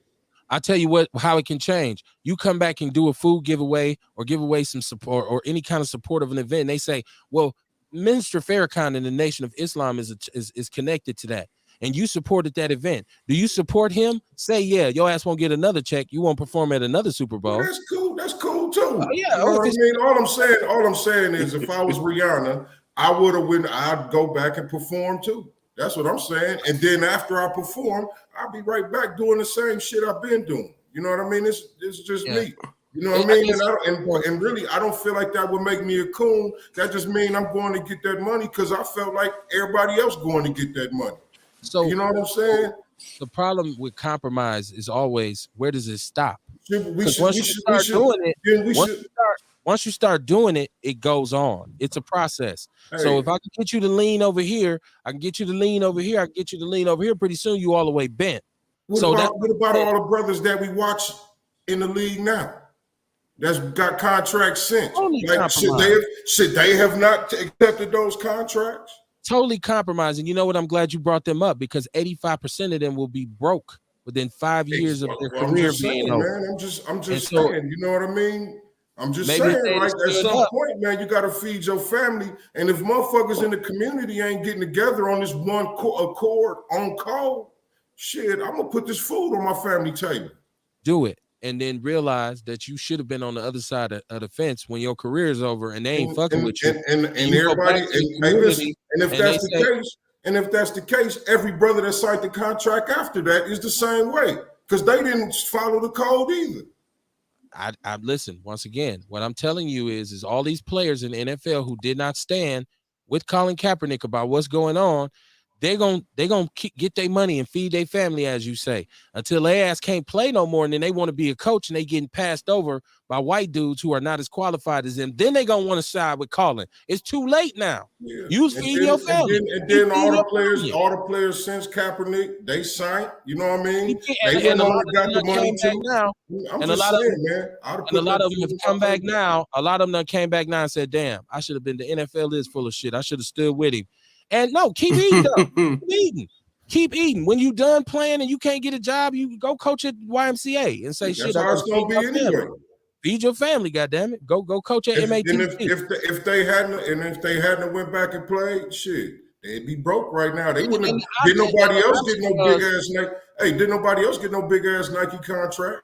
And this to say if they didn't play because they hold a leverage because they are the league. Without them, it is no league. So if they was uniform on, we're gonna sit this out. The league would have been crippled. So the league would have had to come back to them because their money would have been stopped. So if you're gonna think, okay, I'm just gonna stay in the field. I don't never want to move in the house. Then stay in the field, and you get what a field nigga get. I'm just saying, if they'd have took their power and collectivized, as Liberty Bell said on Willie Dynamite, and said, we gonna make a stand. We gonna stand together today, y'all. You wouldn't have lost your football career. They would have been, even when when they did a labor strike and they had scabs playing for them. And the regular players, they've done this 2 or 3 times, lockout. They can get together and sit in, and the league has to come back and say, all right, man. All right. What y'all want? Let's sit down at the table because we need y'all to get back on the field because we losing money. Like Bernie Mac said, we losing money like a cancer patient losing weight. So it ain't all about once again, it's about the power we take back. If we say, no, we standing, like you said, on code, we standing on this. Now you might have to sit out a couple months. You might just say, okay. I feel like you, Kev, that's how they should have kicked it. They all should have stood on that shit. Because it wouldn't have been no Sunday football. They couldn't use the excuse. I just want to feed my family, and then when they suffering from the same machine, try to come back to me for support. No, go fucking feed your family with them. Because when we was trying to put a stop to this shit, you wasn't with it. So go catch a ball, nigga. I blew a whistle. Run through a cone, nigga. Run, jump, nigga. You know, do that shit for a few years. And I'm a football player, so I can say what it is. That's one of the reasons I wanted to stop. Because I realized when I was about 23, 22, senior in college, it's a white dude blowing a whistle. I'm running through these cones fast as fuck. Did you just run through the cones fast because he blew a whistle? I said, I gotta stop doing this shit. I got to give me a job. I'm hitting the dummy and shit. Hit it harder. He blowing them. Go, nigga, go. Nah, it's not this shit. I'm gonna get me a degree, man. I'm good. Oh, Kev, you want to co try? I don't want to try out for shit. I'm gonna put in an application with MPS and take my ass back to Milwaukee. Dion said, do you know most artists don't hit mainstream until the masses like them? We know who the masses is. The system will kill his whole fan base. Wow. Shout out to Vince Tony. Give it up for Vince Tony. What up, Vince? Peace. Now, Courtney, can I call Vince Tony a friend of the show? Can I call him? Vince is a friend of the show. When the last time you seen Mandela pop up in your chat? Okay. Well, on my phone. I'm just saying. On my phone or in my chat? Either one. Okay. And then Mandela, You want the exact date? Don't count either. You want the exact date? Yeah. I don't know. Be careful now. I might be having more conversation with him than you know. Okay. I'm not. But I'm saying I might be. I'm not. He's still an associate of the show. I'm not. No, Still cool. wouldn't be a friend. That's my guy. And my cousin is his driver. So yeah, he cool with me. All y'all cousins. He said, "What's up?" No, and my cousin's not a Barnes. Who drives him is not a Barnes. So that makes it the other side of my family. I'm deep on both sides. You know what I'm saying? It's their cousins and we cousins because my cuz related to you type cuz. Ben said, "What's up, Outlaws? Listening from Sacramento, California. Love you guys. Industry best talk show in Killtown." Killtown, Milwaukee, Wisconsin. Is that what it's called? Right? Yeah. He said, "Bring Colin Kaepernick back. Fuck the NFL." That's what Joe Walker said. Tiasha Arthur said someone said he wasn't a good football player when he played. I mean, I don't know. He took him to a Super Bowl. He shitted on the Packers at Lambeau Field, so I think they would disagree.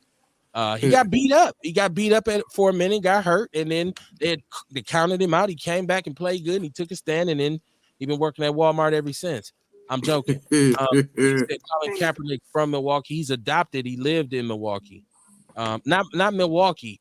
Well, he was born in Milwaukee, but then he was adopted by some white people and they moved to California. Is that the way it went? He wasn't straight off the north side. He ain't from Capital or nothing, but he did. His parents must have adopted him from Milwaukee, and then they're like, fuck this, we out of here. Now, did y'all see this? Oh, my goodness. Did y'all see this transgender doll that they putting out with a penis? The little kids, it looked like a girl, but when you take clothes off, it got a penis. I don't want to see that. Yeah. A doll for I don't want to see that for kids. Yeah, for kids. Like it's a transgender doll. Like Ken and Barbie, they used to not have shit down there. Right. So now they making anatomically. Well, I guess that wouldn't be anatomically correct because anatomically right. So they just skip over anatomically correct and just go to some crazy shit. Got to pay attention to what's going on around you, man. You got to pay attention, man. You got to pay attention to what's going on. Hey, you a parent, you got these babies out here, man. You got to watch what you know what I mean? When you got your babies in the store and they grabbing stuff and what they watching on TV. Ooh, daddy, I like this. And you be like, hold on, wait, let me look at this shit first. Don't just be sitting your kid down in front of the TV so you can go smoke a blunt in the next room and then coming back wondering why he fucked up. He probably just watched some crazy shit. And you wasn't there to explain it to his little motherfucking ass. So, wow. Yeah. What age group is this? It was a doll, so I don't know if it's I don't know what's the age group on dolls. How long do you play with dolls? Like a baby doll, like a Barbie transgender doll. Baby doll. It's not a Barbie doll. It's like a baby doll, like a doll, not a action figure. Why it's got to be a transgender? Even if they put the parts on it, why it's got to be a transgender? They would raise hell if they put nipples on Barbie, but they gonna put a penis on the little girl doll. It's a girl though. I don't know if it's a girl. I don't know. It's Dwayne Wade's son. Oh, that was bad. Oh man. Damn. Okay. Hey, if you gonna be mad at somebody, be mad at me. I said this shit. I don't give a fuck. I'm like you. But, I I'm mean, like his you. And I don't give a fuck about this and none of these fools. right. Colin Kaepernick's from Milwaukee. Yeah, I think that's where he was abandoned at in Milwaukee. Deion said, "Is Colin still alive?" I know that's fucked up. Is Colin still alive? Shit, a motherfucker ain't heard from. You know what? It's sooner or later it's time to sit your ass down too, though. Like he got stage plays coming out. He got projects he working on. Because he ain't got to go to practice because he ain't playing no football. So why not? You got to get another job sooner or later. That's the one thing athletes got to understand. It only lasts for a limited amount of time. You're gonna have to get another job sooner or later. So when you get all of this, oh, I'm gonna go be a team guy. I'm gonna be a company man. The company has no loyalty to you. But if that's what you want to do to get your money, then do it. You ain't never hear me knock no dude for going to get his money. I'm just saying, whatever you did to get it, what you reap what you sow. So when it come back full circle and you done dance this dance and did this jig, and you come to a brother like me, I'm gonna say, no, not you. Go ahead, go back to the company. They'll take care of you. Go ahead, buddy. Love you, right? Go clean up the stadium, nigga, because you can't coach. Paris LaShawn said, I seen that shit on Twitter. I think he's talking about the transgender doll. This is something I want to talk about too with y'all. I'm glad I got everybody here because we are all parents. And this is something that I tell my people all the time. Pay attention to your child's education because the standardized tests, the first standardized tests that were administered by MPS came out. My son doesn't currently attend MPS and my daughter is out of school. So it's not affecting me as heavy it would have, but it's still something for y'all to know. And this is standardized testing. And you can say I don't trust the validity of it or whatever. But Wisconsin has the largest learning achievement gaps in the country.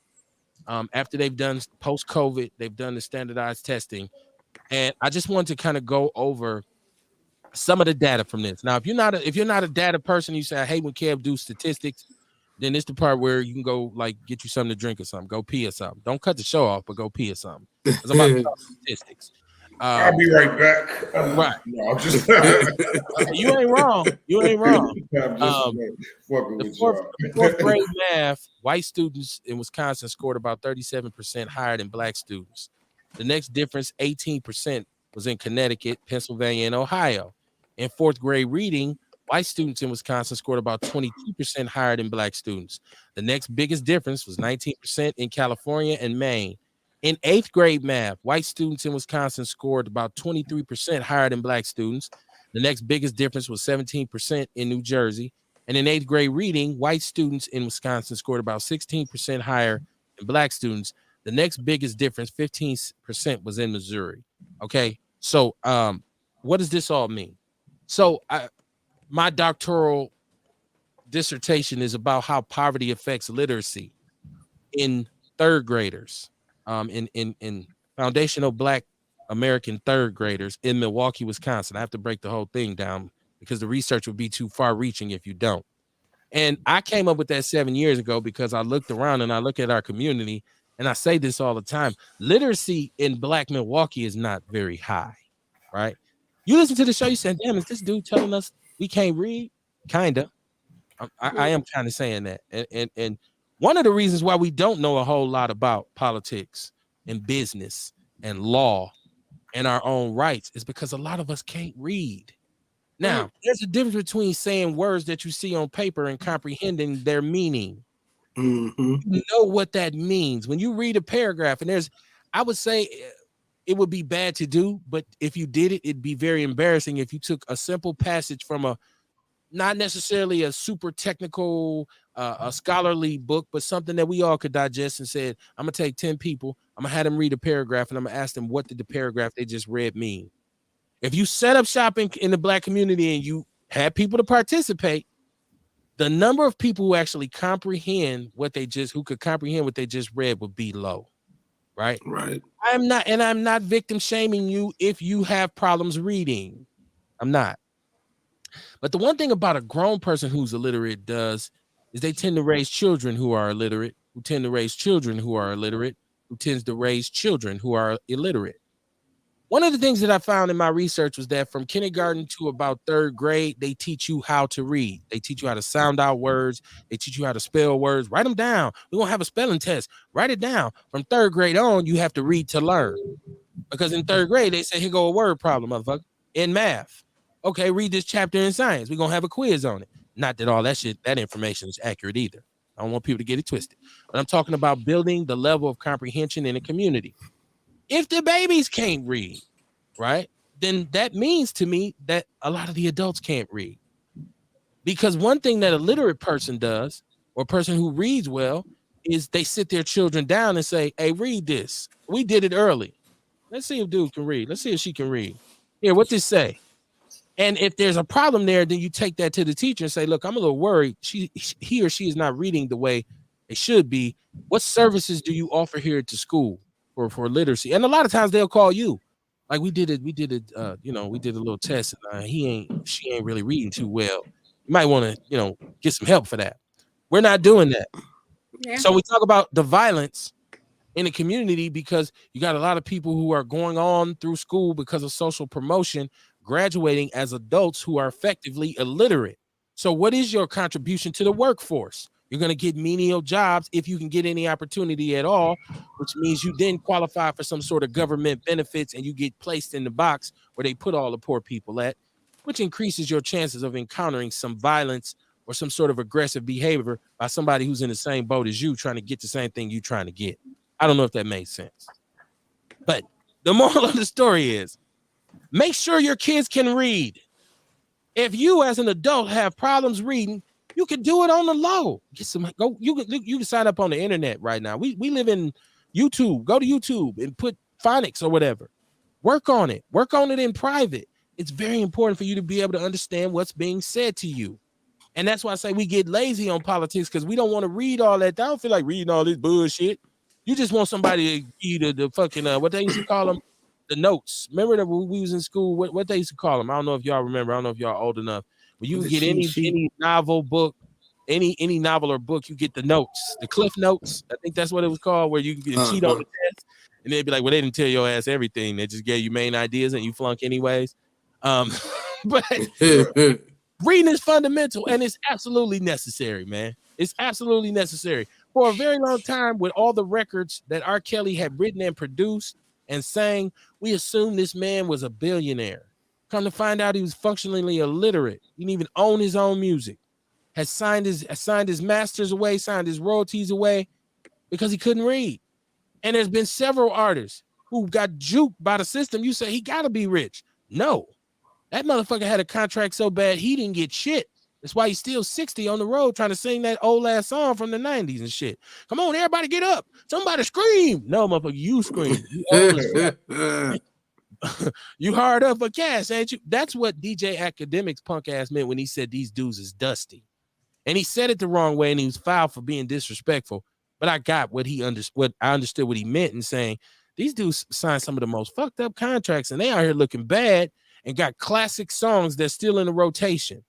Some rich Jewish person is putting their kids in Ivy League schools off them royalties that they done swooped up from your ass. And that's why Kanye's pissed. Because he knows that's what happens in the music business to rappers in particular. So reading is fundamental. I started with the kids getting goddamn standardized tests, and I ended up on how about a lot of these old school rappers been telling these young motherfuckers about that shit, about getting your own shit, your own company, owning your own royalties, but they just ain't listening. It's too easy to just go take some money. You know what I'm saying? So what about the kids? What can we do for literacy? Because I'm more concerned with, listen, I love kids, man. Little babies ain't nothing like little kids, man. Running around playing and shit, not no freakish homo way. But I'm saying I feel like those kids are so innocent and they so happy. Kids get happy over little shit. Man, you give them a sucker. You're like, whoa, dude gave me a sucker. Like he don't even think like that's not even worth. Like black people be, grown people be like, motherfucker, you gonna give me a motherfucking lollipop? Fuck, I look like slap the shit down. Right, that shit out my face. It's out my face. Kids easy. You tell me I used to take my kids to like the museum or to a amusement park. I take the doggone hammer and hit the thing, and they go up and hit the bell. My daughter be like, "Oh my god, Dad, you got to be the strongest person in the universe. Easily impressed. So I like kids, man. I love kids. So I'm for anything that will help them. Older, grown people who've been at this shit for a minute still doing bullshit, not so much. Dude, it is what it is with you. You can't teach these old dogs new tricks. We got to figure out what we're gonna do about our babies. If this is the case, while they had war about the school board about money that's missing and where Posley's doing this and who's getting a raise, and they talking about his secret money over here for OVP, and we didn't know that was over here, and this, and ain't nobody said, hey, let's come up with a definitive literacy program that's mandatory for all our kids unless they can test out at an early age. We can ensure a certain literacy rate if we do that. You don't get no option. They all gonna do this. If you see one kid achieving, you say, okay, let him or her move on. We should be demanding that from a school system that has over $1 billion budget in the city of Milwaukee, right? And we know what 80% of those kids are children of color and foundational Black American children. So when you wave this at me and say, we got one of the worst learning achievement gaps, we have had that for years. It's not new. We've had this for years. But you didn't hear, what Cavalier got to say about that? What do Mandela got to say about it? The associate of our show. What do any of that? Right? Now, there are programs. It's not many. It's like, you got to ask people. I found out from a lady that is a tutor, starting a tutoring program, and she recommended me to get a tutor for my children through UWM. They have tutors in a program you can sign up for. But niggas don't be doing about this shit. You got to know somebody that knows somebody. Like a lot of stuff I have my children in, I found out from listening to WNOV. Because they put you on a lot of games that a lot of the state representatives and a lot of the programs and community medias that they put together. But if a person ain't really looking, like really searching, because you got to be searching for the shit now, and a lot of parents aren't, that this is what we're going to have, these children. And a lot of parents don't really they don't really give a fuck about these kids, man. I mean, they give a fuck because it's their kids, but like, give a fuck to actually teach them. Kinda. Actually teach them and have to sit down and work with them. Oh, hell no. To you sit down and try to even do the work to find shit for them to be in. Right. Ain't doing that shit either. So, yeah. Why don't we understand that the front end connect to the back end? If it's like that for our youngsters coming up, where we turning out young people who don't have any kind of employment skills, their literacy levels are low, it increases the likelihood of them doing something fucked up to get put in this school to prison pipeline. And so you think they don't know that? You think the powers that be aren't aware of that? I keep telling y'all, we have to feed this Department of Corrections, which is taking much more presence in this state than dairy cows and cheese and milk, because we don't even lead the country in production of that anymore, right? So when you go up north where it used to be dairy towns and farm towns, that whole region is polarized and energized by a prison sitting there, and they depend on that. So if you do anything that will curb that, it's a conflict of interest for southeastern Wisconsin and Wisconsin on a whole. So that's why you're going to hold us. You're going to give us a stiff arm and say, hold on, nigga. Hold on. We'll get y'all. Y'all be cool. We'll get y'all. Look. Here go a grant. Go get it, boy. Go get it. Go get that grant, boy. And we be out there fighting over that motherfucker. Right? So once again, we need to make more noise about that. We need to be saying, hey, now, if you're going to put that article out there about these learning achievement gaps, goddamn it, that need to be one of Cavalier's main things. Yeah, the violence is big, but in order to address the violence, you got to have people in the community who can function normally without saying, man, I got to fucking get out here and get this money any way I can. And whoever I see with it that's in my way, like Kamar said, I got to feed my motherfucking family. Take them goddamn shoes off. Take that goddamn coat off, motherfucker. No, don't say like I said, because I didn't say it in that context. Oh, you did. I'm blaming it on you either way it go. It's your fault. I ain't saying it for that. It's like a Mandela Barnes commercial. And Kamar wants thug life to continue. Right. He said it himself. Right. Kamar says, fuck the police. all the street niggas love Kamar on the show now. Kamar's for this shit, y'all. Right. He got all the thugs voting for, man. I'm voting for Kamar, man. He said this shit cool. No, man. Stupid is as stupid does, man. And there's such thing as stupid. Like, we don't want to call people that. Like, we don't want to say, man, you stupid. Like, some people are stupid, right? And some people can't read. And some people can't do arithmetic, as my parents used to call it. They can't do it. And so what is their function? They end up getting used you become a pawn because you really, what can you do? If you say I should be running this company, they say, all right, come in here, see this computer, sit down and keep financial inventory. You be sitting in that motherfucker like, man, I don't know how to do this shit. So get your ass back down there and sweep then. That's what we paying your ass for. So we got to get, it's on part of that's on us, man. And like Kamar said, again, if that's the coon in me, it is what it is. We all got a little bit in us. I look at people and be like, man, if you're not in the know and you're not informed right now, part of it is your fault because that knowledge is there. Not gonna blame it all on you, but part of that, a lot of that knowledge is out there. Basic knowledge is out there if you want to go get it, so you can say, how can I rise above? Now you look at Milwaukee. It ain't an area for our lives in this city that don't need to be improved, right?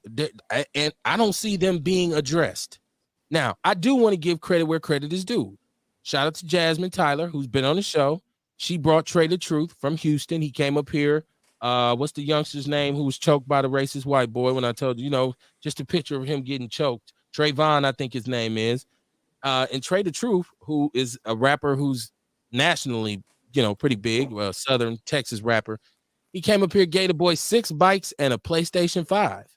And they took him out to eat, took him to Benihana's, took him and had a real good time. So shout out to Jazz. And Jazzy, she does the lock-in. She's out here fighting a good fight on the front lines. So I'm saying, and that's needed in our community. But we need so much more than that. And all of us, her spirit and her ingenuity is what we should all look at and say, man, she out here doing it. Let's get out here and make something happen. But if you want to do it for the headlines and for the press and for the notoriety, don't do it. Don't just do it for Instagram likes. But if your heart is genuinely in that place, then I would say, get with her. And when we see a sister like that, we should support her. And if you can get with her and help her and support her, we should throw that behind her. So give it up for her. Give it up for Jasmine. She's doing a lot of things. Give it up for Jasmine. Jazzy Blanco. She said she thinking about getting back in the studio. I said, all right, then. Okay, well, get back in there. Joe Walker. Whoa, that's a paragraph. That is. Yeah. Bro. It's gonna take me some time, Courtney. So have my back because I might miss punctuation. Yeah, like I gotta pull that. Yeah, I gotta help Cam. Kids 14 years old, they should be working 2 jobs and saving money to start their own business at 18 and buy their car and house in cash as long as they can read and write. Fuck school, waste of time. Put them to work and save that money. If you follow these rules, anybody can retire at 30 years old and be a millionaire. And families should work together to help save that money and build businesses so you all can work your own jobs. The reason I'm saying this is because I know a lot of people that do that. Is that all of it, or is there more? Right. So you see the dots. I don't. I'm like, damn, I'm working 2 jobs right now. Hell no. Right, no. I don't agree with that. At like 13, 14, what can you do besides be like a caddy at Triple I or something like that? Like, is there other jobs they can get at that age? Right. Like, well, you get a work permit. I don't know. Once again, that's his what he suggests. I feel like, because I think you gotta be like 15 and a half or something to get a work permit. Without a permit. Yeah, you do. But I think school is important to build social skills. I think school is supposed to be a learning community where kids really learn how to, coexist and work with each other. We all went to school together. That creates a certain bond to see somebody right now with my old ass that I know I went to E.L. Phillips school with back in the days. We all, what up, man? Oh man, went to Phillip with this fool, man. I mean, that's like especially where I come from, that's like a whole family. If you went to Phillip, it's all love. Somebody say, man, I went to Phillip. Oh shit, man, I had Miss Bankert, I had Miss Bayless, I had Miss Neighbors. It creates that community. And wherever you went to school at, I had Miss Bayless, Miss Neighbors. So yeah, and who was always mean to me, but I guess she liked real. But so whatever. Well, Miss Neighbors was cool. Miss Bayless was mean. Oh my goodness, horrible. Never should have been nowhere near black kids. Then, I was glad I didn't have Miss Stewart, but at the time they were saying Miss Stewart used to whoop kids. But I don't know if that was true or not. Saitobi, the ruler, Saitobi. She had 3 rulers put together. She called it Saitobi, and she said, "I'm a black belt karate." I was like, "You look like a black belt." Excuse me, I didn't say that out loud. Rest in peace. She was a good woman who worked with them kids a long time, and she passed away. So I know her son, so I don't, because she lived in the community. She lived right down the street from the school. Like Miss Neighbors lived right in the community. So they was. I never got any problems out of any of them. I was just bad as hell at Phillip. That's just what it come down to. It wasn't them, it was me. I used to be on some bullshit. It's like, damn, this little motherfucker's bad. Y'all see, Obama's coming to Milwaukee on Saturday, so get your popcorn, get your hot dogs, or as the young folks call them, glizzies. Why do they call hot dogs glizzies? Wait a minute now. I Now don't Kev know, done man. misled everybody because Kev just be saying shit. Now, first off, it's not a goddamn baby doll. It's not a baby doll at all. It's a Barbie, and it's a transgender doll in tribute to the transgender that was on Orange is the New Black. Okay, but it is a doll though, right? Okay, Yeah, it's not. a Barbie. It wasn't a Barbie. It's a I said Barbie. it was a baby doll. We don't know if it even has a penis. We just know it's a transgender Barbie, but it's a Laverne whatever Barbie for him. No. You got something else then, because the one I had, the story I seen, it had the picture of the doll with the little thing down there. So I don't know. I had dolls like that. That was some fake news, kid. That was in China. I don't know. I'll go look. But if you got the Barbie that do that, it's the same. Why you got? It didn't even say it had no penis. It just said it was transgender, so it might just be labeled, but it ain't got nothing down there still. Okay. So if he don't got a penis, I stand corrected. I ain't got no problem with that. I don't know, but now I'm gonna go check and do research for the doll with a penis. I know that y'all this not gonna nigga do it. apologized. Because I know y'all not gonna go look. Hey, this nigga apologized. Right. I already knew y'all wasn't gonna go look for no penis, baby doll. I'm not gonna go look for the penis. I'm gonna apologize on that one. You got that right. I'm like Kanye. I'll back up because I'm not gonna. I won this argument, Courtney. I found it. No, you got that right. I know y'all wasn't. You won with that one. Oh wait, hold on now. Wait a minute. It's called the Doll for Everyone. Meet Mattel's gender neutral doll. Okay. But it don't say nothing about it having no penis, though. It's just a gender neutral doll, though. Bullshit. Well, you free to if you the one who could lead the research up on that. I'm gonna let y'all know. I'm looking. I'm watching the videos. I don't even want that shit to be because you know how you Google shit to be in your timeline. I don't even want all of a sudden start getting into you know the dog you was looking for with a penis. I'm good. Right. I say I apologize, like Kanye. I sorry. What the fuck you been doing, man? Right. Not looking for dolls with penises. Trust me. But no, Obama's coming Saturday in support of Mandela. They want to get the energy up for the elections. Well, the Democrats in general, but Mandela, of course, this is what you get when you dance with the right people. You get this kind of influence. You can call and say, man, we need Barry on this one. And so all y'all make Negroes get happy, man, because Barry will be here Saturday, man. Barry will be here. You can go and cheer for him. I don't know if Michelle gonna be with him. It's just me or them motherfuckers don't be. I'll be at the Fondy Market. You say what? Let them know I'll be at the Fondy Market. Come get some Vitality Barry. Barry. We got Barry now. Ooh. Yeah, he just come on and get the Vitality, brother. I called Michelle and said, Michelle, you should taste this tea. It's delicious, right? Yeah. I bought a case, right? Come on, Barry, get some Vitality. Hey, that sounds about right. Hey, Kamar, get your books. Courtney, get your juice. Be there when he walk up. Like, here you go, Barry. Oh man, I think I found it. Oh, so you see how my head zoomed in? What I'm trying to see is that what I think I found it. Okay. It's a little white baby doll, and she get. I moved on. You ain't gotta take that L, man. No, I'm good. I would look. That's not an L, anyways. I would love somebody to tell me that don't exist. I would. It ain't gotta be a black doll, man. You could be a. That's what I said. As long as there ain't no black dog, you know what I'm saying. It's a little white. That's what I mean. We ain't gotta take that L. Look, we all right. Just go round. That's it's okay. For us. Yeah, he said that's one less L we got to take, right? Right. Joe said open up a weed dispensary instead. We got enough problems. Man, no, I want y'all to be energized by Barry being here, man. I hope y'all happy, man. Y'all get to see Obama in the flesh. I know a lot of y'all still wish Obama was president, man. I mean, black people was feeling Obama. We was feeling Trump. That's what the fuck a lot of us was feeling. A lot of niggas right now is missing stimmies. A lot of niggas is missing unemployment. A lot of niggas is missing a lot of things that Trump provided. So right now, there's a lot of niggas I know that miss Trump. If you file taxes, you ain't missing them stimmies because your ass got juked on the taxes. I got fucked over from all that shit. Hey, Trump found the way to hit them Cash App cards, nigga. You know what I'm saying? Yeah, and we paying for that shit now. Yeah, all that shit hitting your ass right on your tax return. I'm supposed to get more than that. I got a lot of money. My taxes was okay.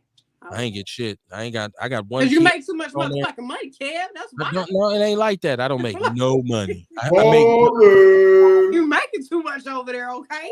Yeah.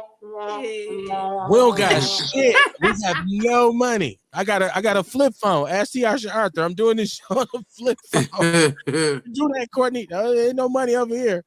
No, there's no money over here, right? I would say, right? No. I'm not an entrepreneur. I'm still a plantation nigga. I got to work for mine. The state of Wisconsin has a $4.3 billion budget surplus. $4.3 billion. What will they do with that money? I don't know. But I do know, I keep saying this because I heard Mayor Johnson say when he was elected, he wanted to repair the relationship between Madison and Milwaukee. And I said, I feel like Madison owed Milwaukee a motherfucking apology because Skippy Walker, when he was governor, was raping the shit out of all the federal funds and keeping it and didn't give shit back. So I feel like some of that money should be coming towards us. Like, 4 point, what you gonna do with it? I want to know what they're gonna do with it. If you out there and you are a person who knows the numbers, and I shout out to ENC Jordan because he's one of the individuals who's up on stuff like this, and I'll be able to benefit from some of his knowledge. I'd like to know what they're going to do with the money. Where does it normally go when they have a surplus? Like the $4.3 billion is a lot of money, right? Like, so how do you have a surplus? No wonder the kids in Milwaukee ain't learning shit. God damn, they ain't bought a book in years. What the fuck is going on? How do you even have that? And Milwaukee is broke as fuck. They talking about cutting fire trucks and all this shit. Yeah. And we got to send our kids to school with supplies. Come on, man. That's why we've been sending our kids to school with supplies since forever, since before we was kids. Right. Well, no, we didn't send no supplies to school when I was little. My mom didn't. Well, shit, I used to go to school with it. My mama used to have to buy me school supplies.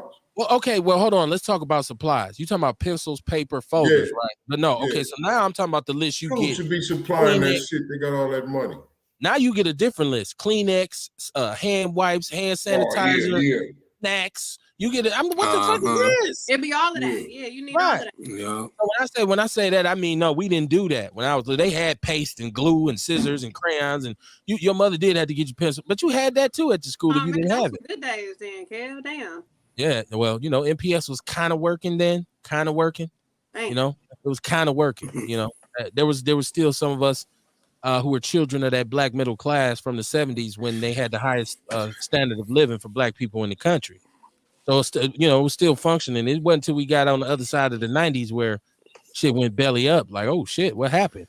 But, like I said, look at where the money go. If you really want to know who's who and who's doing what and what's, just follow the money. And usually that'll tell you where, when you want to know why a politician feels the way he feels, or he say something or she say something you surprised by, go look at who their sponsors are. Go look who their campaign contributors are. And you say, oh, that's why motherfucker said that. Right. And I'm just waiting on the weed lobbyists to really be able to bubble up and influence enough to legalize so we can do whatever we can do in terms of dispensary and legalization and decriminalization of marijuana in the state of Wisconsin. Don't get me wrong. I know that the shit be people in Chicago say, or Illinois say the shit's overpriced. It don't even be that fire, but it's putting a whole hell of a lot of money back into the kitty. Now, what Chicago gonna do with it? Because that shit's batshit wild over there. So I don't know what they're gonna do. And it's Croptober too, so them prices is low. Croptober, is that what it's called? Croptober, fam. Yeah, the prices be low. Okay. Wait, hold on now. Rail, tell me more about this. Y'all be well. Yeah, man. Right. Elaborate. What does this mean? Oh no, right. Well, this around the time where they get their harvest, so they gotta shuffle out the shit from last year to make room for the shit that they gotta dry and package up for this year. So whether it's hemp or whether it's the other form of cannabis, and then prices usually dip around October-ish because they call it Croptober. Really? No. I was watching something the other day though about, I think they were saying last year $666 million in grants were awarded for like people who do government contracts, and they were saying only like 25% of that go to minorities, but only 3% of that 25% was actually black businesses. They were saying that what happens is, in the eyes of the federal government, anybody who's not a white male is considered a minority. So a lot of that money that they talk about going to minorities is just going to the white wives of these business dudes that wouldn't have been able to get that grant in any other way. Well, we just had the white lady here who filed for a federal grant and said she was a black woman and hired one of her family members, and they got the grant. Yeah, they got the grant. It's People's News Network. For real. I got to go back through my notes. It's one of those things we didn't get to talk about on the show that night, but I had her name and everything and the name of the company. She had filed for a grant, and you had to be a minority to get it. So she just got somebody else to call and say they was black, and they got the grant, but they got caught. So it's like, no. Yeah, but wouldn't she be technically considered a minority since she's not a white male? No. You know what? Because a white woman has to check that box too. She can't say other because she's a woman. She has to say white, unless she can say I'm mixed with this or that. But technically, you're white, black, Hispanic, Latino, what they call it, black, non-African American, non-Indian, non-Latino. That's the differentiation they make between us, not black, non-Latino, because we know it's some black Latinos. And so you got a Caribbean dude like, what the fuck is up with that? I'm black too, Holmes. Now on that checklist, as soon as when I be taking them applications, as soon as you check black, it opens up to like 5 other things, like you African American, Caribbean black. Like, man, it's wild. And then it is true about how other races, they automatically white. When I ask them like, what ethnicity do you identify with? Oh, I'm white. You'd be like, dude, you just said you was Puerto Rican. Or you just said you was African, but you white? Oh, but Puerto Rican ain't standing there talking about he white and his name Luis Ramirez. Well, honestly, like, goddamn, Luis, you tripping, man. Real shit. From my experience, anybody who isn't African American is damn near saying white. Like, they could be Arab. And it's like, well, I'm white. And it's like, oh, okay, well, I guess that's how this shit works. I've never seen that because I worked for DWD giving out work permits, and everything had to be classified down to the nines. There was white, Latino, Asian. As a Hmong person, they ain't gonna put white. No, they don't put white. Mexican don't put white. They gonna be like, hey, hold on, Holmes. Why don't say Mexican on here, man? It'll allow them to hit Latino, but then like even it be subcategories. As soon as you hit one, it open up a subcategory, and you'll be surprised how many people select white that you be like, oh, okay, I never would have thought that y'all classified as white, but yeah, I would be, especially when they came to assess the grant, was looking for your black ass, and you white as a motherfucker. Leroy, we're looking for Leroy. He's not here today, guys. Leroy, who knows where Leroy's at? Like, man, ain't no Leroy around this motherfucker. She said MPS sent you home with school books to do your homework back in the days. These children share a book. That's right. They don't do books like we had them. Like, you got your books in the beginning of the year. You had to keep them in your desk or your locker. Yeah. And kids be like, it's online. My son be like, it's online. We be like, you lying. You lying, it ain't online. But when we go on there, it be online and shit. Like, God damn. Yeah, y'all saving a lot of money. He said, fuck the BS. I'm a Southsider. Damn, that's good to know. That's cool. That's cool that you was. Shout out to the South Side. I just don't fuck with it. I'm a North Sider. I don't even cross the bridge unless I have to. Yeah. If I see some shit that's far away, I'm like, damn, I gotta go on the South Side. I'm over there every day. Right, you be riding in high side. You be everywhere though. I'm from Woodman's to the airport. You know what I'm saying? I don't know. If I don't have to, I don't cross the bridge. There's nothing that I need to cross it for unless I'm going somewhere. Like, oh man, I gotta go over to the South Side to this muffler shop because they got the best prices. Other than that, I'm going over on Cleveland or Jackson to hang with my guy. I don't got no people over there. So, well, no, I don't go hang out. I be on business. right. You work on the South Side, motherfucker. Over. I be over there. I do too. He hurry up and represent it too. Like, I be all over that motherfucker. I just be over there working, right? Just pillaging. I just said I work for the Milwaukee Urban League and never seen that either. I think she was talking about the breakdown of the race. Oh, about the race thing? Yeah. Yeah, I done worked everywhere. I know the applications I'll be doing. What the hell Joe going through over there? Joe's a Southsider, man. He said it's money over there. I believe it. Shit, it's money over here. It's money everywhere. You just gotta go get it. You gotta go get it. He said I got killed on the north side for no damn reason. What else is new? Well, I mean, you saying that like it's not murder on the South Side. I think that would be a fairly inaccurate statement. I think murder is all over the place. Ain't nobody tried to kill him on the south side though. That's what he's saying. I think he got shot on the south side by the police though. I think That he was was the police. You know what I'm saying? Oh, okay, that don't count. My bad. On the north side, it was just for no reason. Well, you know, they probably would have been the same thing though. No reason. Well, I mean, listen, yeah, the north Joe. side. Who tried to for what, Joe? Come on now. Now we need a story. Oh shit, that's a good question. Like, now where was you at? Right. This is what the police shooting for. I'm not. The north side is a very violent place. Always has been. I don't. Yeah. But this is where I'm from. This is where I live at. So he said, you said you. I didn't even say what side I was from. You said you was a south sider. So I said, okay, that's cool. I'm a north sider. I'm a Capital Drive-In. That's where I come from. A native north sidian. I don't. You know, I said I don't go on the south side because there's no need for me to. I went to Bell Middle School on the deep south side across the street from Hamilton. And that was all of the south side that I ever wanted to see. I was like, I am cool. Get me back. Hamilton too. I've been there. Yeah. You did go to Hamilton, didn't you? Like 2 months ago. For a minute, I went to Hamilton and Madison. I don't like the way that school look. What'd you say? I just found Hamilton like 2 months ago, and then finally, I never knew where it was. Now that I've seen it, I was like, "Damn, that's Hamilton." That shit didn't look. I don't know, kind of sketchy. Right across the street. Far south side, man. It's an entity all into itself. He almost got killed on the south side too. My whole life. So, yeah. Joe, why people always trying to kill you though? Damn, Joe. He said you've been through every hood running the streets in the 90s. I don't know, Joe. I didn't see you on Capitol or Atkinson. I don't know. The streets, Joe. Okay. No. I don't know. It wasn't too many white dudes running up and down Atkinson when I was out there, or Capitol where I was at. Like unless they was going to work or getting the fuck up out of there. Like, and that's probably why they was trying to kill him for no reason. So what the fuck you doing over here, white boy? No, he ain't never been that brave. He probably be the safest motherfucker on the block. Police, right? They'll kill another black man quick. Thought he was the police. Put that goddamn gun down. You gonna shoot that white boy? What you you know that's life.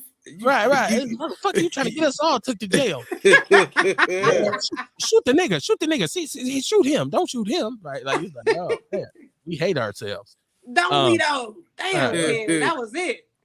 Yeah, no, shout out to Joe, man. And you know what? If the South Side has not ever really been a place that was user friendly for us. You got to remember us protesting to walk across the 16th Street Viaduct with Father Grappy. We was met with bottles and bricks and the Milwaukee police, the Harold Breyer cops who went to busting head and whooping ass. Yeah. My mama, I'm on my Charleston White. Yeah. My mama marched in that. Yeah. My mama marched in that. Yeah, my mother would always talk about that. Like, shit, we got to the end of that bridge, it went down. Like, motherfuckers got to getting hit. Like, shit. My auntie and my uncles was in that shit too. That's what I'm talking about, man. So that's why the city is separated like it is. So that's why when you hear me say I don't cross the bridge, it's because why should I? Like, growing up, why did I need to? Unless we was going to South Ridge or Aladdin's Castle or something out there, the arcade or whatever, what have you. But that was a destination. It wasn't like, hey, man, let's go by my cousin's house who live on National. No, you don't got no cousins over there, motherfucker. What you talking about? I had cousins on the east side, Palmer and Buffum and Booth, and I used to go over there, and that was like outer space to me. So I used to be like, get me back to Capitol. He said he's on 24th and National right now, and he don't have a problem paying low rent to save his money. That's where the prostitutes and them at, right there on 24th and National. Is it? Yeah, my homeboy got a photo studio over there. Yeah, I be saying it when I be driving to work. All the hookers and crackheads right there. So hell yeah, it's low rent right there. That's like Dahmer area. For real? Dahmer area. Look, damn. I could close my eyes and wouldn't be able to picture what the street even looked like. McDonald's right there and shit. Yeah, man. Okay, I don't know. I would have to go down 27. Oh, yeah, you don't fuck around on the South Side, so of course you couldn't envision it. Yeah. Is that over by that Popeyes and shit? No, that's further down, ain't it? The Popeyes on Greenfield, ain't it? No, it's let me see when I be heading to work. Are you thinking about the one by Walmart? No, because when I be heading to work, I be having to go to 16th. Like, oh yeah, you talking about over there on National? Yeah, on National. Yeah. I mean, shout out to the South Side. Like, if you over there and you listen to the show, more power to you, man. I mean, you know, I say about me. I'm talking about Kev. Yeah. Kev's a Capitol Drive Negro. I don't. When people say I'm Burleigh, I'm Center. I'm okay. Well, that's you. Good. More power to you. I'm gonna stand on mine like they stand on theirs, as they say. He said in the 90s it was a gang thing, territorial. Absolutely, especially where I was at. That's what I'm saying. On Atkinson, we didn't see too much of that. On Capitol, where I was at, we didn't see too many white people. It was us against us. Right? You say us will always sing the blues because all we care about is hairstyles and tennis shoes. That's Ice Cube, man. Go listen to that song. His best song ever, Us. He said, yuck, I don't mess with the prostitutes. I hope not. Yeah. Please don't, man. Please don't. Right. I mean, you know what you do in your own house. I used to see him. Damn, on my way to all my jobs. Like even when I worked at Time Warner, I used to have to. I used to take Lisbon to because it turned into the Walnut, and I used to take that down to. on Lisbon Man, don't they? And you go back 35th. Oh yeah. I used to have to be there like 6 in the morning. They used to be out there like 5. Like God damn. Out. Yeah, the funniest part about Lisbon, though, the funniest part about that strip on Lisbon is they be looking at you, and you don't want to look at them, but you want to. Right. Like but they be looking like they trying to get our contact. They turn all the way around and watch the car. They be right in your shit. You be like, hey man, hey, a nigga be embarrassed and shit. I don't see you. Right? Like, cause it's like, wait. Cause you I ain't looking. Right. I ain't looking. Is she naked? Is that a naked girl? And then you get like, oh shit, that's one of them. And she be, yeah, motherfucker, I know you see me. Locking your doors and shit. I be locking my door, putting on my seatbelt. No. Right. Right by that gas station. A lot of Northsiders on National. Look, you know what you'd be surprised to know, Joe, is a lot of brothers that I know that I grew up with live on the South Side now. I don't go over their house. I don't kick it with them. But when I do run across them, they say, yeah, man, I live on the South Side now. I've been gone. But because they had drama or they got some shit. And they say, you know what? I'm out. I'm finna go on over here. And that happens. So I wouldn't doubt that. And there's some brothers matriculating over there, especially if the rent's low. Shit, you know, because in the hood, that shit getting higher and higher because they trying to gentrify. So, you know, some motherfuckers might be making that creep across the bridge. I'm talking about Negro numero uno. That is me, right? So one, I'm gonna keep my black ass on this side of the bridge in my Don King voice. T.R. Arthur said, I'm with you, Kev. I don't go over there either unless I have to. I have to use 35th Street or 60th Street to get to the South Side to find certain streets. 27th. I'd be like, I'm just gonna ride this shit till I see and then go up, right? I don't even know it, right? Like my wife is from Minnesota. She's from the Twin Cities. She know her way around the South Side better than me. She'll be like, no, can't you just go? I'm like, I don't know nothing about this shit over here. Like, where we at? West Dallas? I done got lost. How the fuck I end up out here? Right. Goddamn State Fair Park. My sister and mama them go over there to shop. I'll be like, well, y'all going to the South Side? Like, yeah, it's good shopping. I was like, what? Good really? Shopping, right. Goodwill. Yeah. I remember the joke used to be the longest bridge in the world was the 16th Street Viaduct because it connected Africa and Europe. I used to say in Milwaukee, right? Like it connects Africa and Europe. I like that. I like that one. I know it's all good. I like racist jokes. You know, I like being the racist joke. That wasn't it. I really get a kick out of them. That wasn't it. The motherfuckers is sick. I'm gonna have to get my book out. It's the cool in me, man. I like racist jokes. I don't give a fuck who they about. They could be about black people. I don't care who they about. I like racist jokes, man. I mean, yeah, that man. shit's funny. When people notice us the stereotypes of motherfuckers, I like that shit, man. That's hilarious. I'm saying, because why is it Africa to Europe though? Why it ain't? Because it's the North Side. The North Side is where all the black people were, and the South Side was where all the white people were. So why can't it be like North America to South America then? Because black people we ain't Mexican. What? We don't live in South America. We live on the north side of Milwaukee. They live in South America. And they ain't black. They're not black. They Colombian and fucking Bolivian and whatever. Black folks. They ain't black. Black we people only come from North America. That's us, and then that's them in the South America. Right, but white people don't live in South America. White people ain't in South America, Courtney. I feel what you're trying to do, but this one ain't working. You have me on the penis, dog with the penis. You ain't got me on this one. Out today. Like, I'm gonna give me 2 victories. Malcolm X shit. I'm winning tonight. Malcolm X shit right now. I'm trying to understand landing tonight. Why they got to call it Africa? I'm about to go solo. These motherfuckers can't hold me no more. God damn it. He don't even know where South America is. South side is all good. Yes, it is. East side, west side, no matter where you're from, man. You know, and especially if you renting, you really can't even be claiming the turf like that anyways. Like shit. I mean, have a sense of self, have a sense of community, but don't be, willing to go to the mattresses for it unless motherfucker gonna run up in your house. Or your yard, or your garage, or your garage, as they say. I got something funny for y'all that y'all don't think exists that really do. And since Courtney is our resident Google expert, she can go and find this. There's a such thing right now where people, and this has a lot of validity. People are addicted to cell phones, right? I went to the Olive Garden about 3 weeks ago, last weekend. We went to the Olive Garden on a Sunday. Fuck it. Wife didn't want to cook. Let's go. In the Olive Garden, and we're sitting waiting.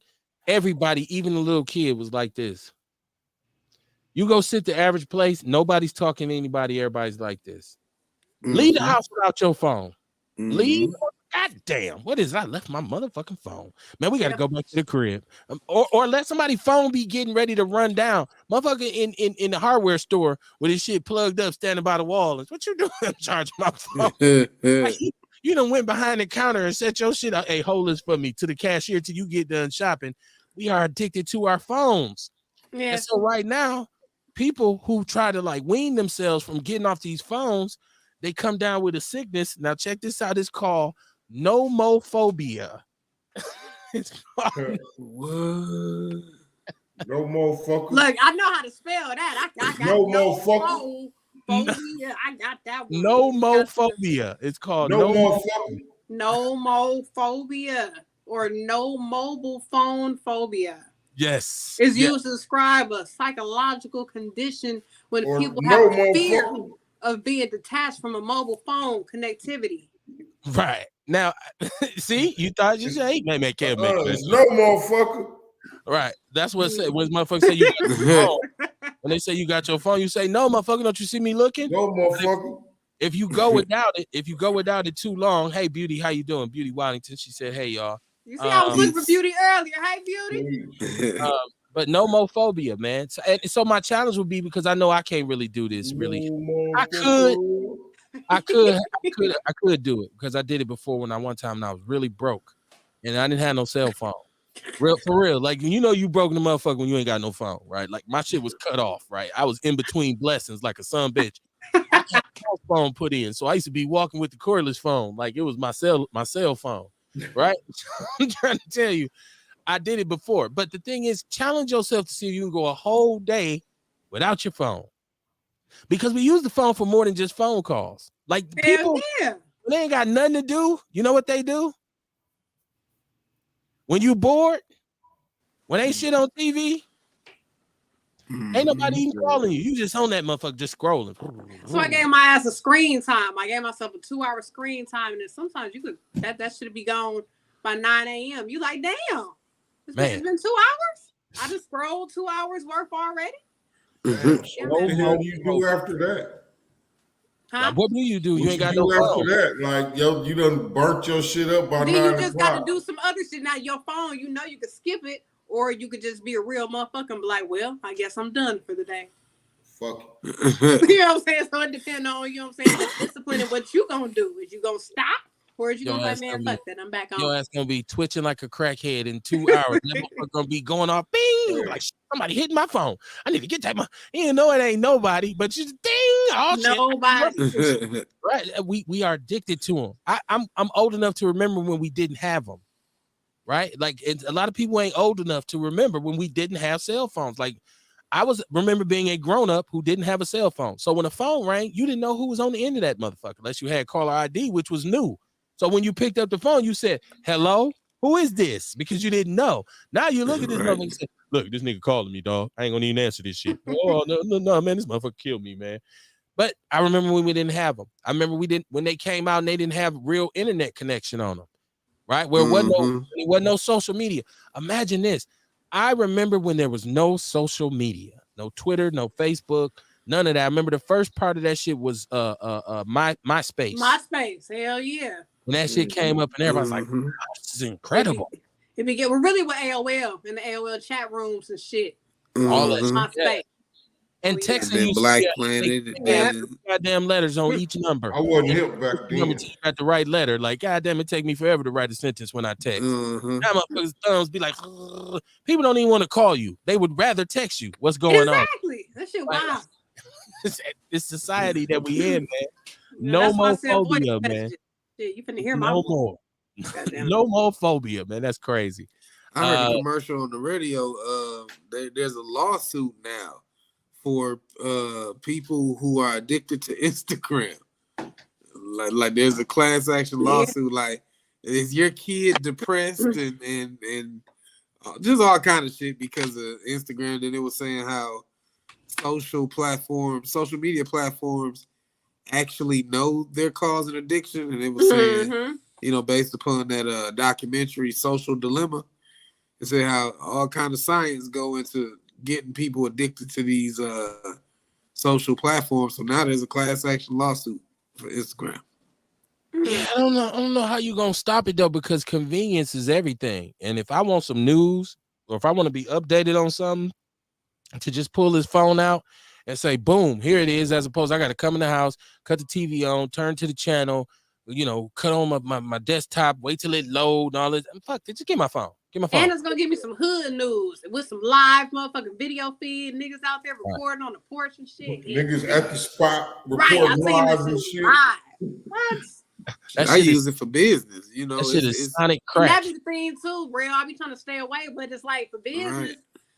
I use it for Man, business shit. I create And get away from content. it. Right. I'm networking. All kinds That's of where all shit. my action come from. Man, exactly. So we all sucking off the tit, man. We all own it. We are exactly. The Latino state on the south side, Tiarsha said that was their hood. Joe said, yes, mainly Spanish people, but my block in particular, they all are homeowners and it's pretty smooth. I'm sure it is. I stay in a smooth ass neighborhood on the north side, so I can vouch for that. Real smooth, real quiet. I be sitting out at night with my toes out, and you don't do that in no neighborhood that ain't safe, right? You got if you put your toes out, you live in a safe neighborhood. Man, shit, mine was smooth until Barada started buying up all the shit around it. And now, just yesterday, motherfucker came out the alley smacking cars and shit. Damn. They was drunk or something. They came out the alley driving crazy. I said, all right, let me go in the house, get my shit real quick, just in case something happened. And then I come back out. They came around the block, smacked another car, and then they tried to drive off, but they fucked their car up, so they was just stuck there. Eventually, the police came. But yeah, man, it's getting wild. Yeah, they used to be nice over there. I used to have a homegirl who parents stayed up. Man, it was smooth as hell. That shit was nice as hell back in the day. That was we used to be walking through the neighborhood. I bought my crib in 2012, man, and just around the last 2-3 years, it's been getting stupid as fuck. Yeah, I like to stay ducked off, man. You ain't supposed to be driving down my block unless you know somebody over here. That's why I don't stay on main streets. If you driving through this neighborhood, you better know somebody over here. This ain't one you just drive. I'm gonna wander down this street.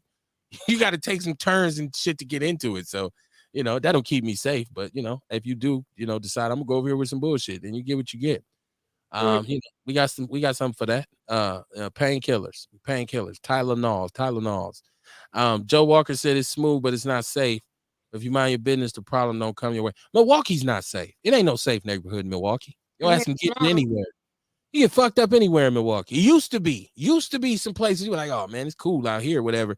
Now people get their shit split all over Milwaukee, south, east, west, outside, inside. I was right on the Brown Deer, whatever. Motherfucking Wauwatosa, people get their ass toe up, man. This is a violent time we live in. And if you live in urban America, you at risk no matter what city you are in. There is no utopia for black people anywhere in this country. And people say, I go to Atlanta. Atlanta is fucked up right now with the crime rate. I'm going to go to Texas. Texas going crazy with all kinds of diseases and all kinds of wild shit. You just got to be, it ain't what you do, it's how you do it, right? You just got to be smooth. If you ain't shit in Milwaukee, you ain't going to be shit when you get to Texas, right? And if you work to better yourself when you get to Texas and you have a new perspective, you may prosper. But if you be on the same shit you was on in Milwaukee, when you get to Arizona, you just going to be in Arizona on some bullshit. It's the same. Just right, like it's just Arizona bullshit. Now you like, I hate it here. I'm moving. right? That'd be crazy. People be like, I gotta get out of Milwaukee. I just need a fresh start. It's like if you ain't got a fresh mind, you just gonna get with nothing ass people in the new state you hit. Exactly. So what's gonna happen is you're gonna attract the same shit that you attract here. Right. Hell yeah. Yeah. Motherfucker move out of state to go work at Walmart. They pay more in Walmart down here. Motherfucker, you could stay here and did that shit. I'm just saying. Hey, go ahead, man. Pursue your manifest destiny, man. Manifest destiny. Go west, young man. Joe Walker said the trick is to keep a gun with a big drum and actually know how to use it, and you'll be okay. Man, I can neither confirm nor deny that statement. I feel like a big drum is unnecessary. Like I got 16 shots. My homeboy came over the other day. He had like 64, and I was like, "Do we really need 64? If you can carry it, if you can carry it, shit." Yeah, well, I'll tell you this. And I like that, Courtney. I like that analogy because, take for instance, there's a polymer. I'm not gonna say I have one, but I know somebody who has a polymer 45 and it's got a clip that holds 17. Also know somebody who has a 1911 style 45 that has 9 shots in the clip. A 45 slug is a 45 slug. If you know how to shoot it, it's gonna make its point, right? Now, if you saying, well, my aim ain't that good and I just really want to be able to spread this shit everywhere, I get the convenience because some I think assault rifles are better if you got more shots, because yes. I think the AR with a 50-shot box, that's cool. But the drum is a little excessive, but I can understand why people utilize it. But I think you have to train. If you have a firearm, you have to learn the firearm. Right. Learn how to shoot it. Learn how to clean it. Learn how to take it apart. Learn what the safety mechanisms of it are, and you be efficient with it. So you don't need 60. Let me tell y'all what a nigga told me the other day, because y'all know I be meeting some niggas out here doing my dating. These niggas, boy.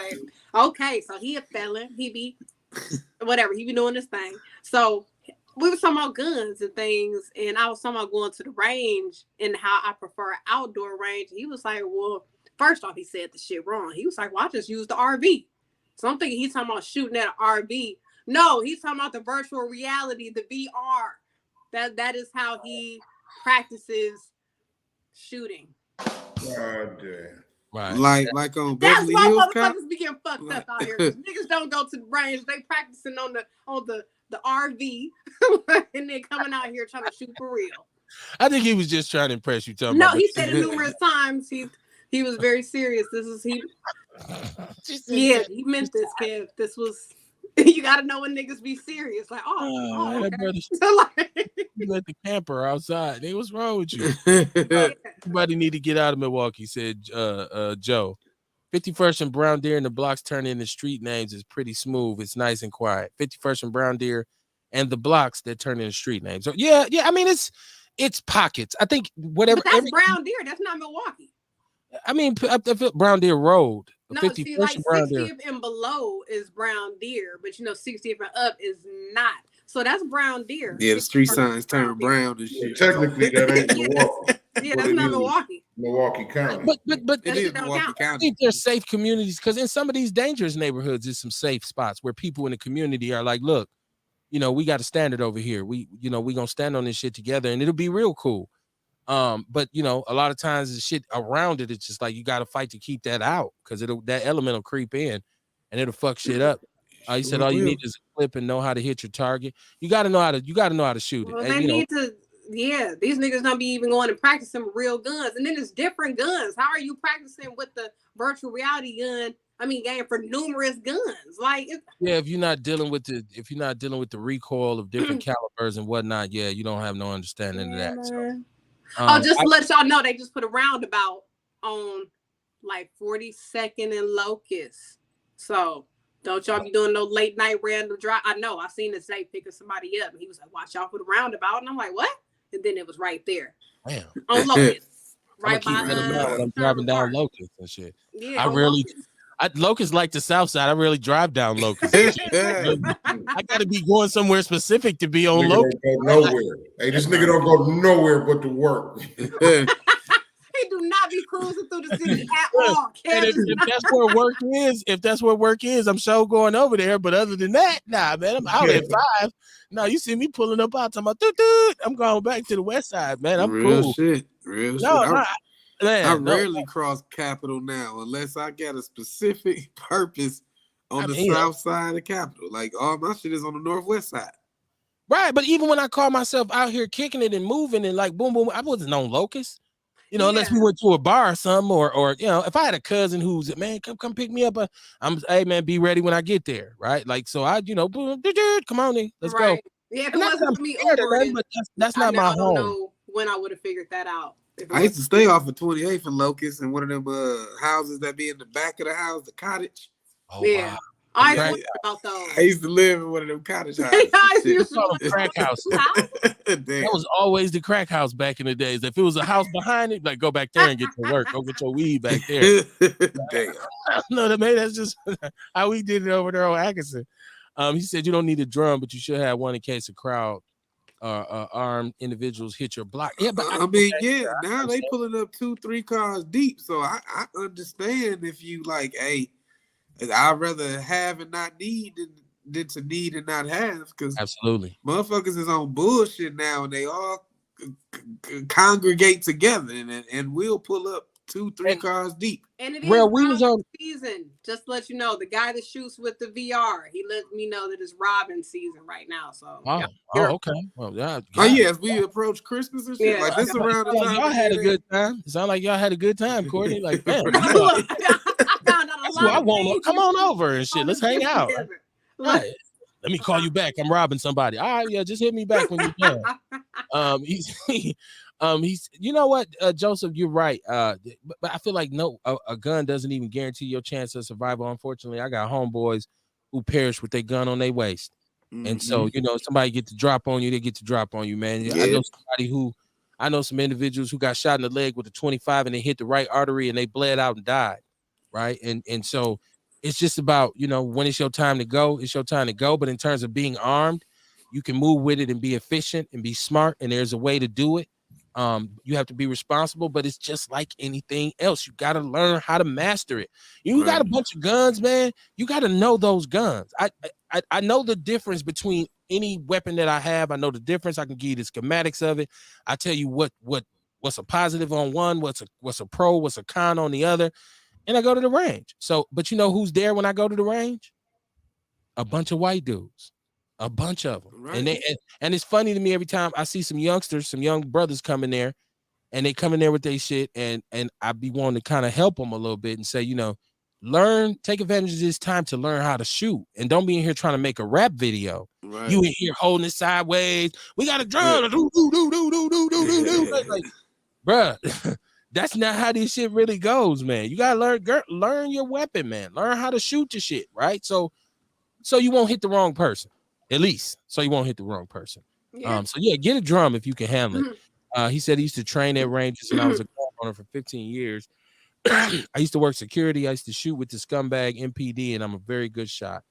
That's what's up. Yeah, the one at Eagle, I like that one, Joe.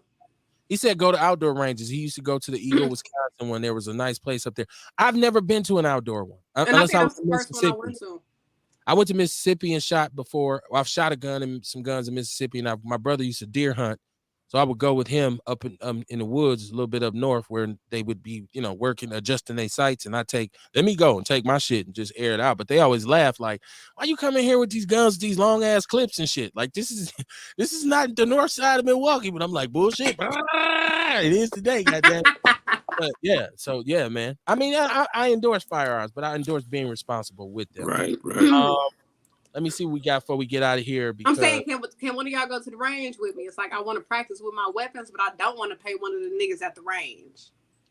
Yeah, I hear you on that. I know in the past, I've tried to get all my friends to say, let's organize a day where we all just meet up there and just kind of do what we do. So between you and Rail and myself, and I know Kamar gonna be like, nigga, don't say that shit on the air. I'll be at Alice's garden while you motherfuckers at the range. Coochie chocolate up, motherfuckers. Nah, but that's something as a group. Yeah, because I bring my son. My son loves it. He loves it. I took care he does. Oh man, he's Glock daddy. Glock. I'm like, dude, calm down, okay? There's many other things here. He's Glock. He loves it. So, and I want to teach him how to use it so he won't, and I think it gave him a perspective like that shit ain't nothing to play with. When I took him and he was about 15, 14, finally, Boom. Whoa. You watched me shoot a 12 gauge. I said, you want it? He said, hell no. What I'm going to do with that? You couldn't even hardly hold it. I'm not shooting that big motherfucker. I said, all right, well, mo for me. Right. But yeah, man, if we can do that and do an outlaw range day one day, we get all bring our So I can bring my shotgun to the range. You got to shoot slugs though. You got to shoot slugs. Where You do can't you- shoot oh, buck. You can't shoot oh, double-eyed buck. So at the one I go to, but there's many. There's a couple different ones. And I've never been to an outdoor one, so that would be fun. I'm trying to get my wife to come to a range and be like, Hell she's yeah. like, no, Kevin, I'm not. That's not no. I would see her with. I'd be like, oh shit. But I know once that motherfucker go off, she's gonna be like, oh, I'm good. Here, you take this and put it back under the bed. I'm good. He said, Joe said he suggests we all go. Man, it's something we got to talk about, man. We got to be aware. We can't be no square. Right. Got to know what you're doing. I just want to close on this because I hope this is a trend that's coming to an end. I'm seeing some rappers now speaking out against the BBLs, the Brazilian butt lifts, and all these kind of surgeries that people are. Oh, that's what BBL stand for? Yeah. I've been trying to figure that shit out, man. I never wanted to ask nobody. Brazilian butt lift, Kamar. Yes. Come on, wait a minute. You telling me you been in some rooms with people using it, you just played like you knew what it meant, but you knew man, look. So what was you thinking it stood for, Kamar? Like what type of things went through your head when you heard I only came up with big butt. I never figured out what the L was for. Like, big butt ladies. Big butt life. Big butt life. She with the big booty life. That's all I figured it was, man. See, look, I've done that before where you don't know what some shit mean, but you in the room like, yeah, you act exactly like, yeah, man, what? Yeah. Like, I don't know what that shit is. Are you talking about the big booty life? The big booty life? Nah, man. No. I thought it had something to do with big women. I thought it had something to do with big women, right? And I never wanted to feel like I was disrespecting nobody. I never put an issue about it. You got a so and so. Joey Phillips say big booty love. Big booty love, right? Oh my God. Oh man. Oh man, I can't take y'all nowhere. This is hilarious. Y'all will make me forget about what I'm talking about if I don't stay on my shit. But no, so there's rappers now. I think one of the rappers, Lil Baby. Now if I'm wrong, Courtney, you correct me on because I don't know the babies and the little babies and the grandbabies and my uncle. Baby. I don't know all these rappers. I just know they all babies. But one of them came out saying, that shit's played out. I think the risk involved. With it. The cosmetic surgeries in which a lot of women, some of these surgeries are illegal in the States. And so they go to like Mexico or they go out of the country and get them done. Dominican Republic. Yeah. And then you see this epidemic where women was getting shit put in their booties and butt cheeks. And it was like, causing them health issues and health. Look at K. Michelle, who for years, and this is how naive I was. I didn't never think her butt was fake. Like my wife used to be like, that's not real. I used to be like, no, she's just thick. She just thick. I didn't know like, damn. She took the shit out. Right. Well, I didn't know because it, and so there's a bunch of celebrities who've done this. And so women start to think that they had to make these kinds of adjustments. And a lot of women say, don't get me wrong, I wasn't doing it for a man, I was doing it for myself. But even in that, that's what they say. But even in that statement is a problem because if you're saying you're doing it for yourself, that's indicating that you had some sort of insecurities that were bothering you so bad that you felt the need to get them surgically altered, which in itself is an issue. Which is the point that a motherfucker made in the first place. Right. But I would tell sisters, work what you got. It is what it is, man. Now, if you got some money, you say, Kev, I want to do a little thing here and do. First of all, you can do whatever you want to do. That goes off. And I'm not trying to change your mind. I'm not a person, I'm not a man, a brother who's looked at women who, and you could tell there's a look when it's like, oh my God, that's ridiculous, right?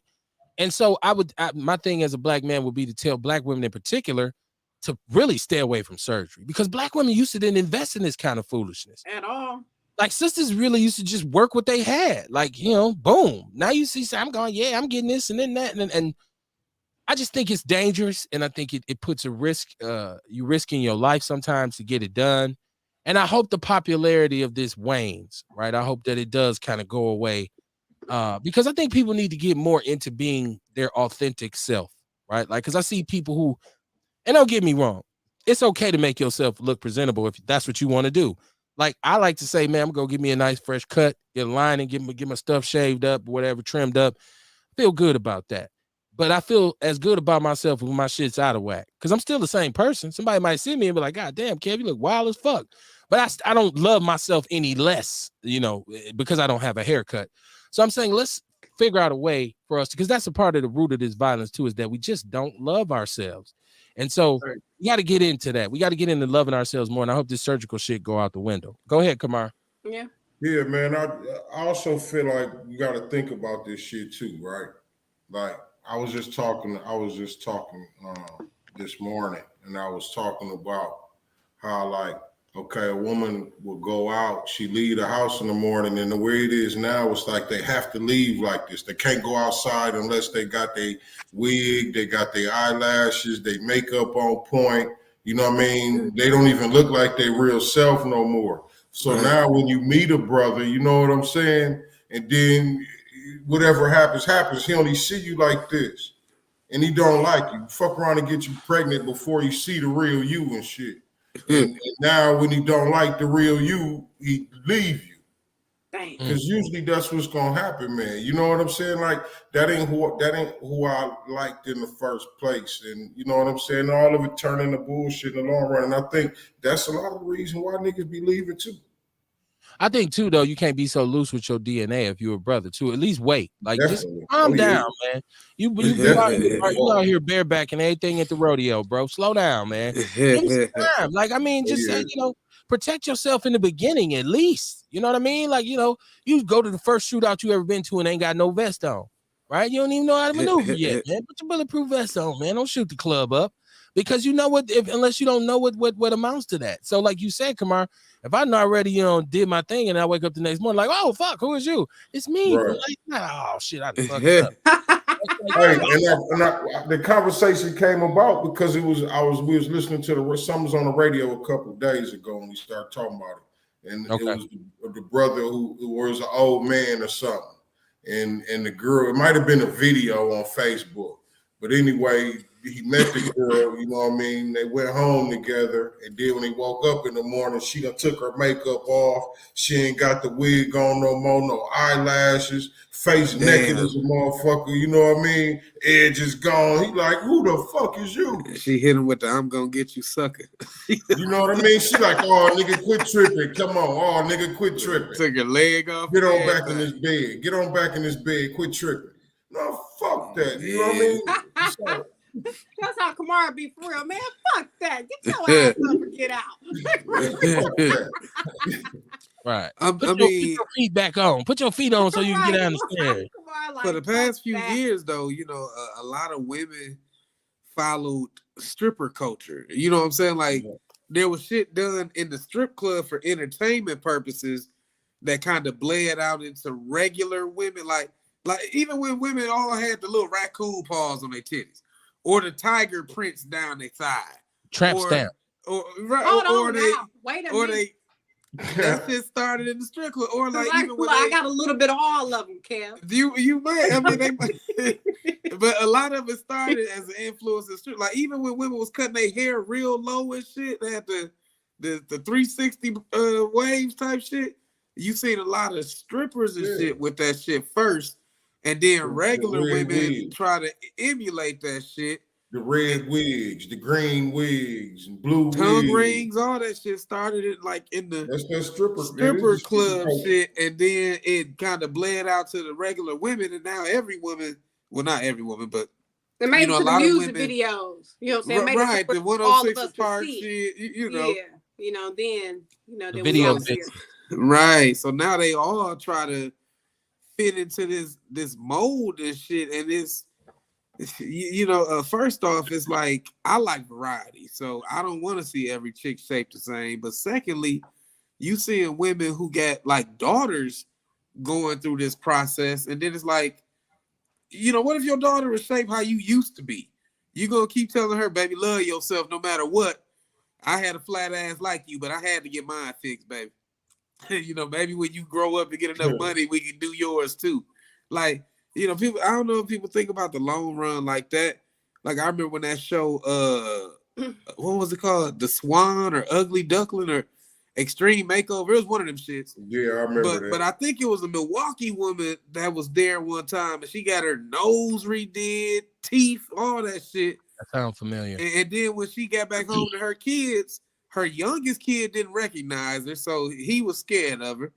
And then the other kids, she said she just said she regretted it because all her kids still looked like what she felt was so ugly for herself that she went through this massive surgery for. Well, I think this is one thing too that has to be said.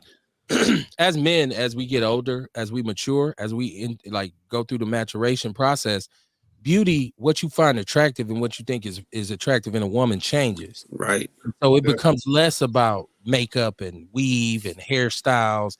It becomes more about, you know, how you actually look. And you know, it becomes more of, no, baby, your real hair.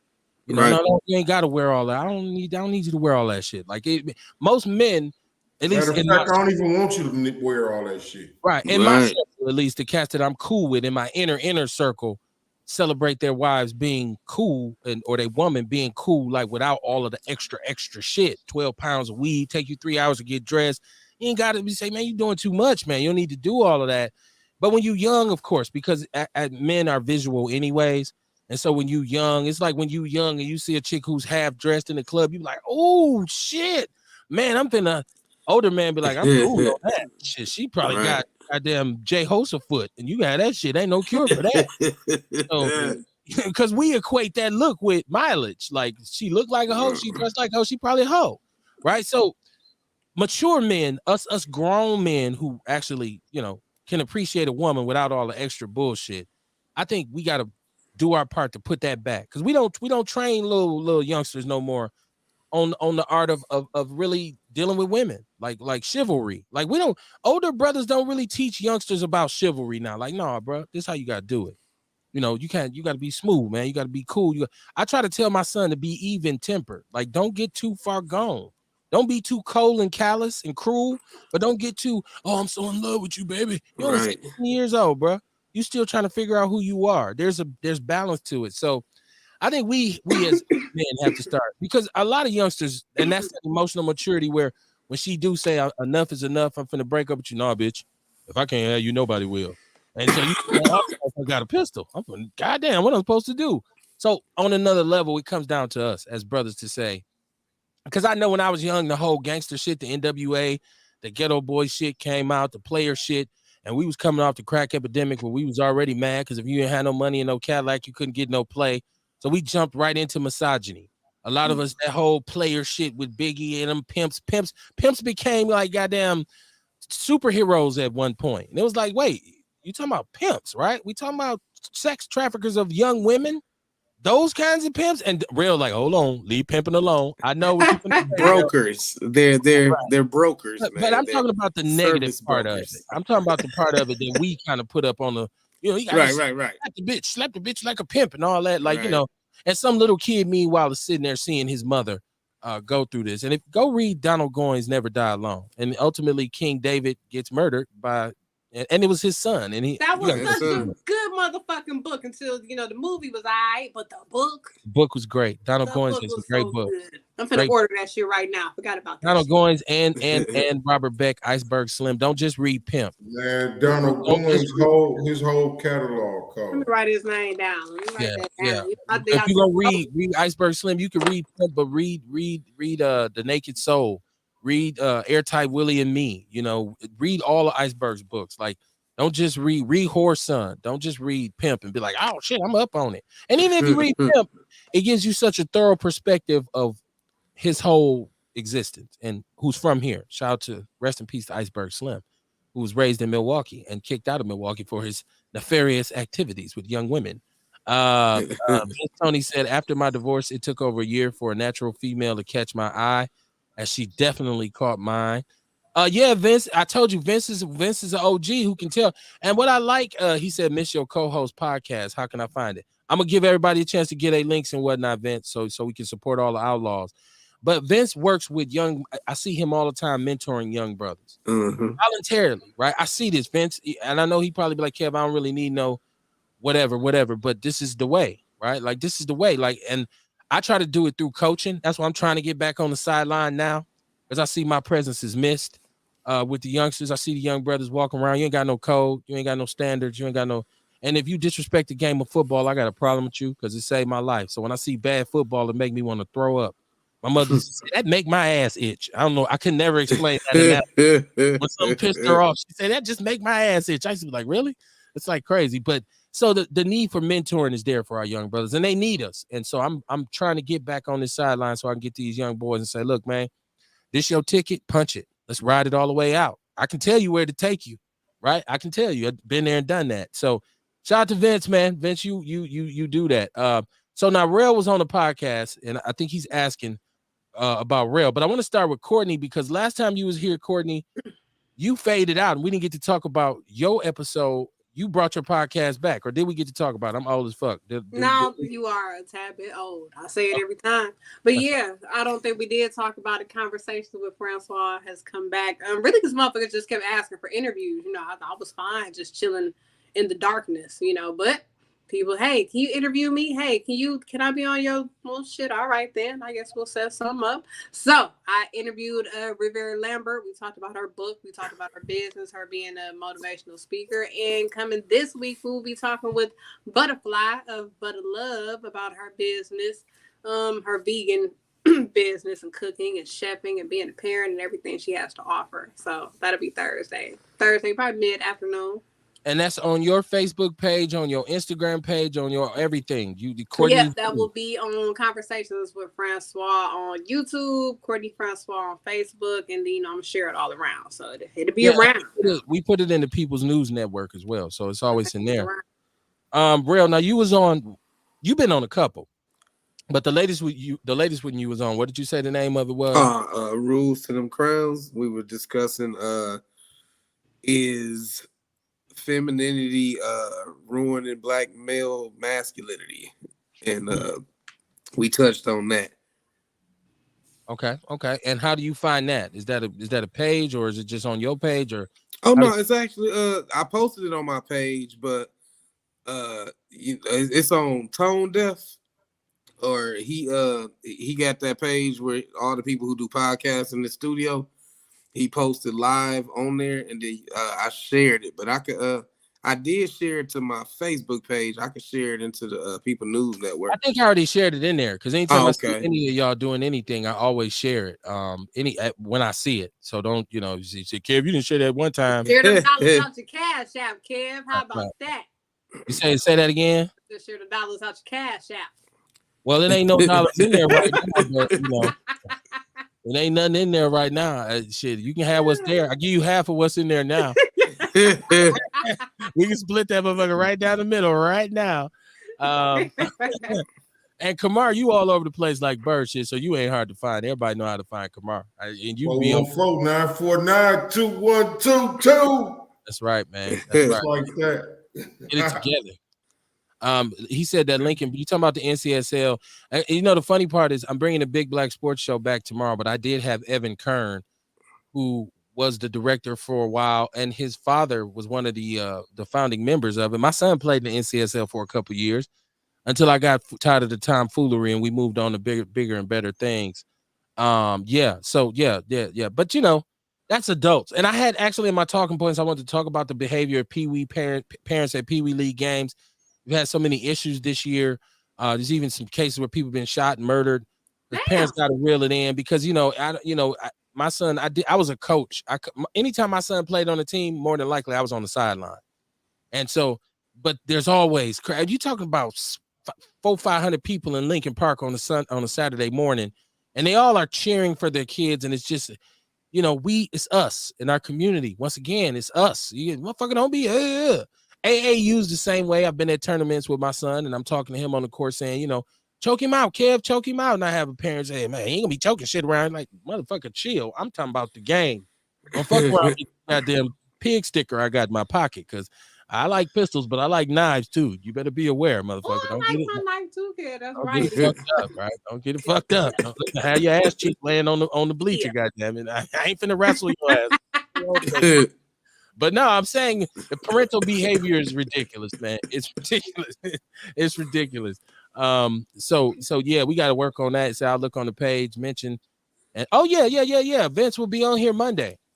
Man, next week is gonna be the shit, man. Vince will be on here Monday. Next Wednesday, I will have this brother on to talk about this the scam on the housing, and he has a lawsuit coming up against Milwaukee. I'm gonna let him talk about. His name is Thaddeus, I want to say. I'll have him on Wednesday. Vince will be on Monday though. Vince Tony will be on Monday, so we're gonna get it cracking Monday. So it's gonna be the shit on Monday. He said, I'll be on the show Monday. Definitely would like to be on Rail and Courtney's podcast too. Will answer any and all questions. Hell yeah, that's what I'm talking Yeah, about. Vince I really put got names on that all shit. y'all. I like Vince interviews. He talk about some shit and put some names on it. Vince said, I personally witnessed the out of control behaviors with an 11-year-old. Listen, the one thing I can say is that throughout my professional career and involvement in this community with children and families, unfortunately, I've seen some young kids do the complete fool. I've seen some older kids do it. I just been integral in working with young people when their parents ain't around. I've worked with a lot of young people who were adjudicated teenage felons, young people who were victims of abuse, fetal alcohol syndrome, drug addicted parents being shifted from one parent to the other, treatment foster care homes, even back to reunification of families through in the Vale Phillips detention center out there in the juvenile court, working with juvenile probation. So I've definitely witnessed some kids, and you just sit there, and at first you get mad and you say, "Man, he need his ass whooped, or she need her ass whooped," but it's deeper than that. It's more deeply rooted than that. When you see a young little sister who's been touched or molested or exploited, and she's acting out, it's a different kind of acting out. It ain't the same acting out. It's almost like a cry for help because she don't know how to handle herself. When you see a young little brother who's been abused and passed around family to family, maybe dad's incarcerated, mom's deceased or whatever, seeing somebody get murdered in front of him, when he's acting out, it's a different kind of acting out. And you say, wait a minute, something ain't right there. Something ain't right. And a lot of the kids in MPS, that's the population that they are in. The MPS has a high rate of IEPs, individualized education plans, special education. It's very high. And some of it's bullshit, but some of it's real shit. And so, we gotta. That's why I talked about the literacy, man. For kids to be able to retain information is just a challenge. We got a lot of work to do on that end, man. We got a lot of work to do on that end, and that's why I shouted out Jasmine, because Jasmine's doing that groundwork with the youngsters. And I like how she said, fuck them old motherfuckers. I'm gonna get these youngsters, and I'm gonna get in their head, and I'm gonna try the ones that's headed the wrong way. I'm gonna try to straighten them out. And the ones that I can help shape and mold, I'm gonna do it. So I believe in that wholeheartedly.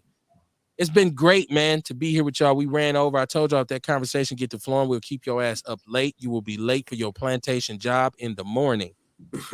Therefore, I don't want to keep you on too much longer. I just want you to understand that the main idea of this show, there were some main ideas that we touched on. And there's independent and freedom of expression, and there's thought, there's actually free thinking processes, and there is support and solidarity when we talk about being on code, black business, economic plans, education. We talked about all these things on the show. So I hope if you filter out all of the funny, crazy shit that we said, you say you chew up the fish and spit out the bones.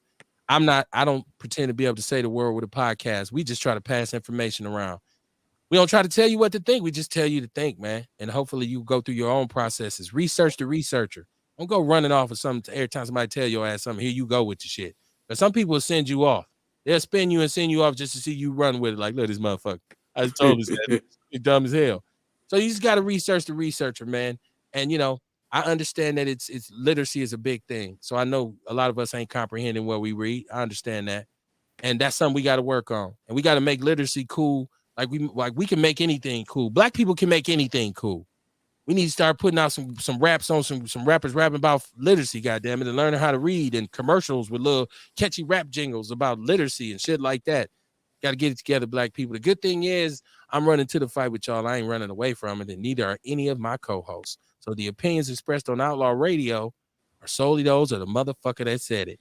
Know who to be mad at. And if you got a problem with somebody on this panel and you look at it and you say, but wait a minute, their contribution to the community outweighs their criticism of the community, then that means we're not coons and you are. I will see y'all Wednesday night, man. Peace and love. Northside stand up, capital. Stand up.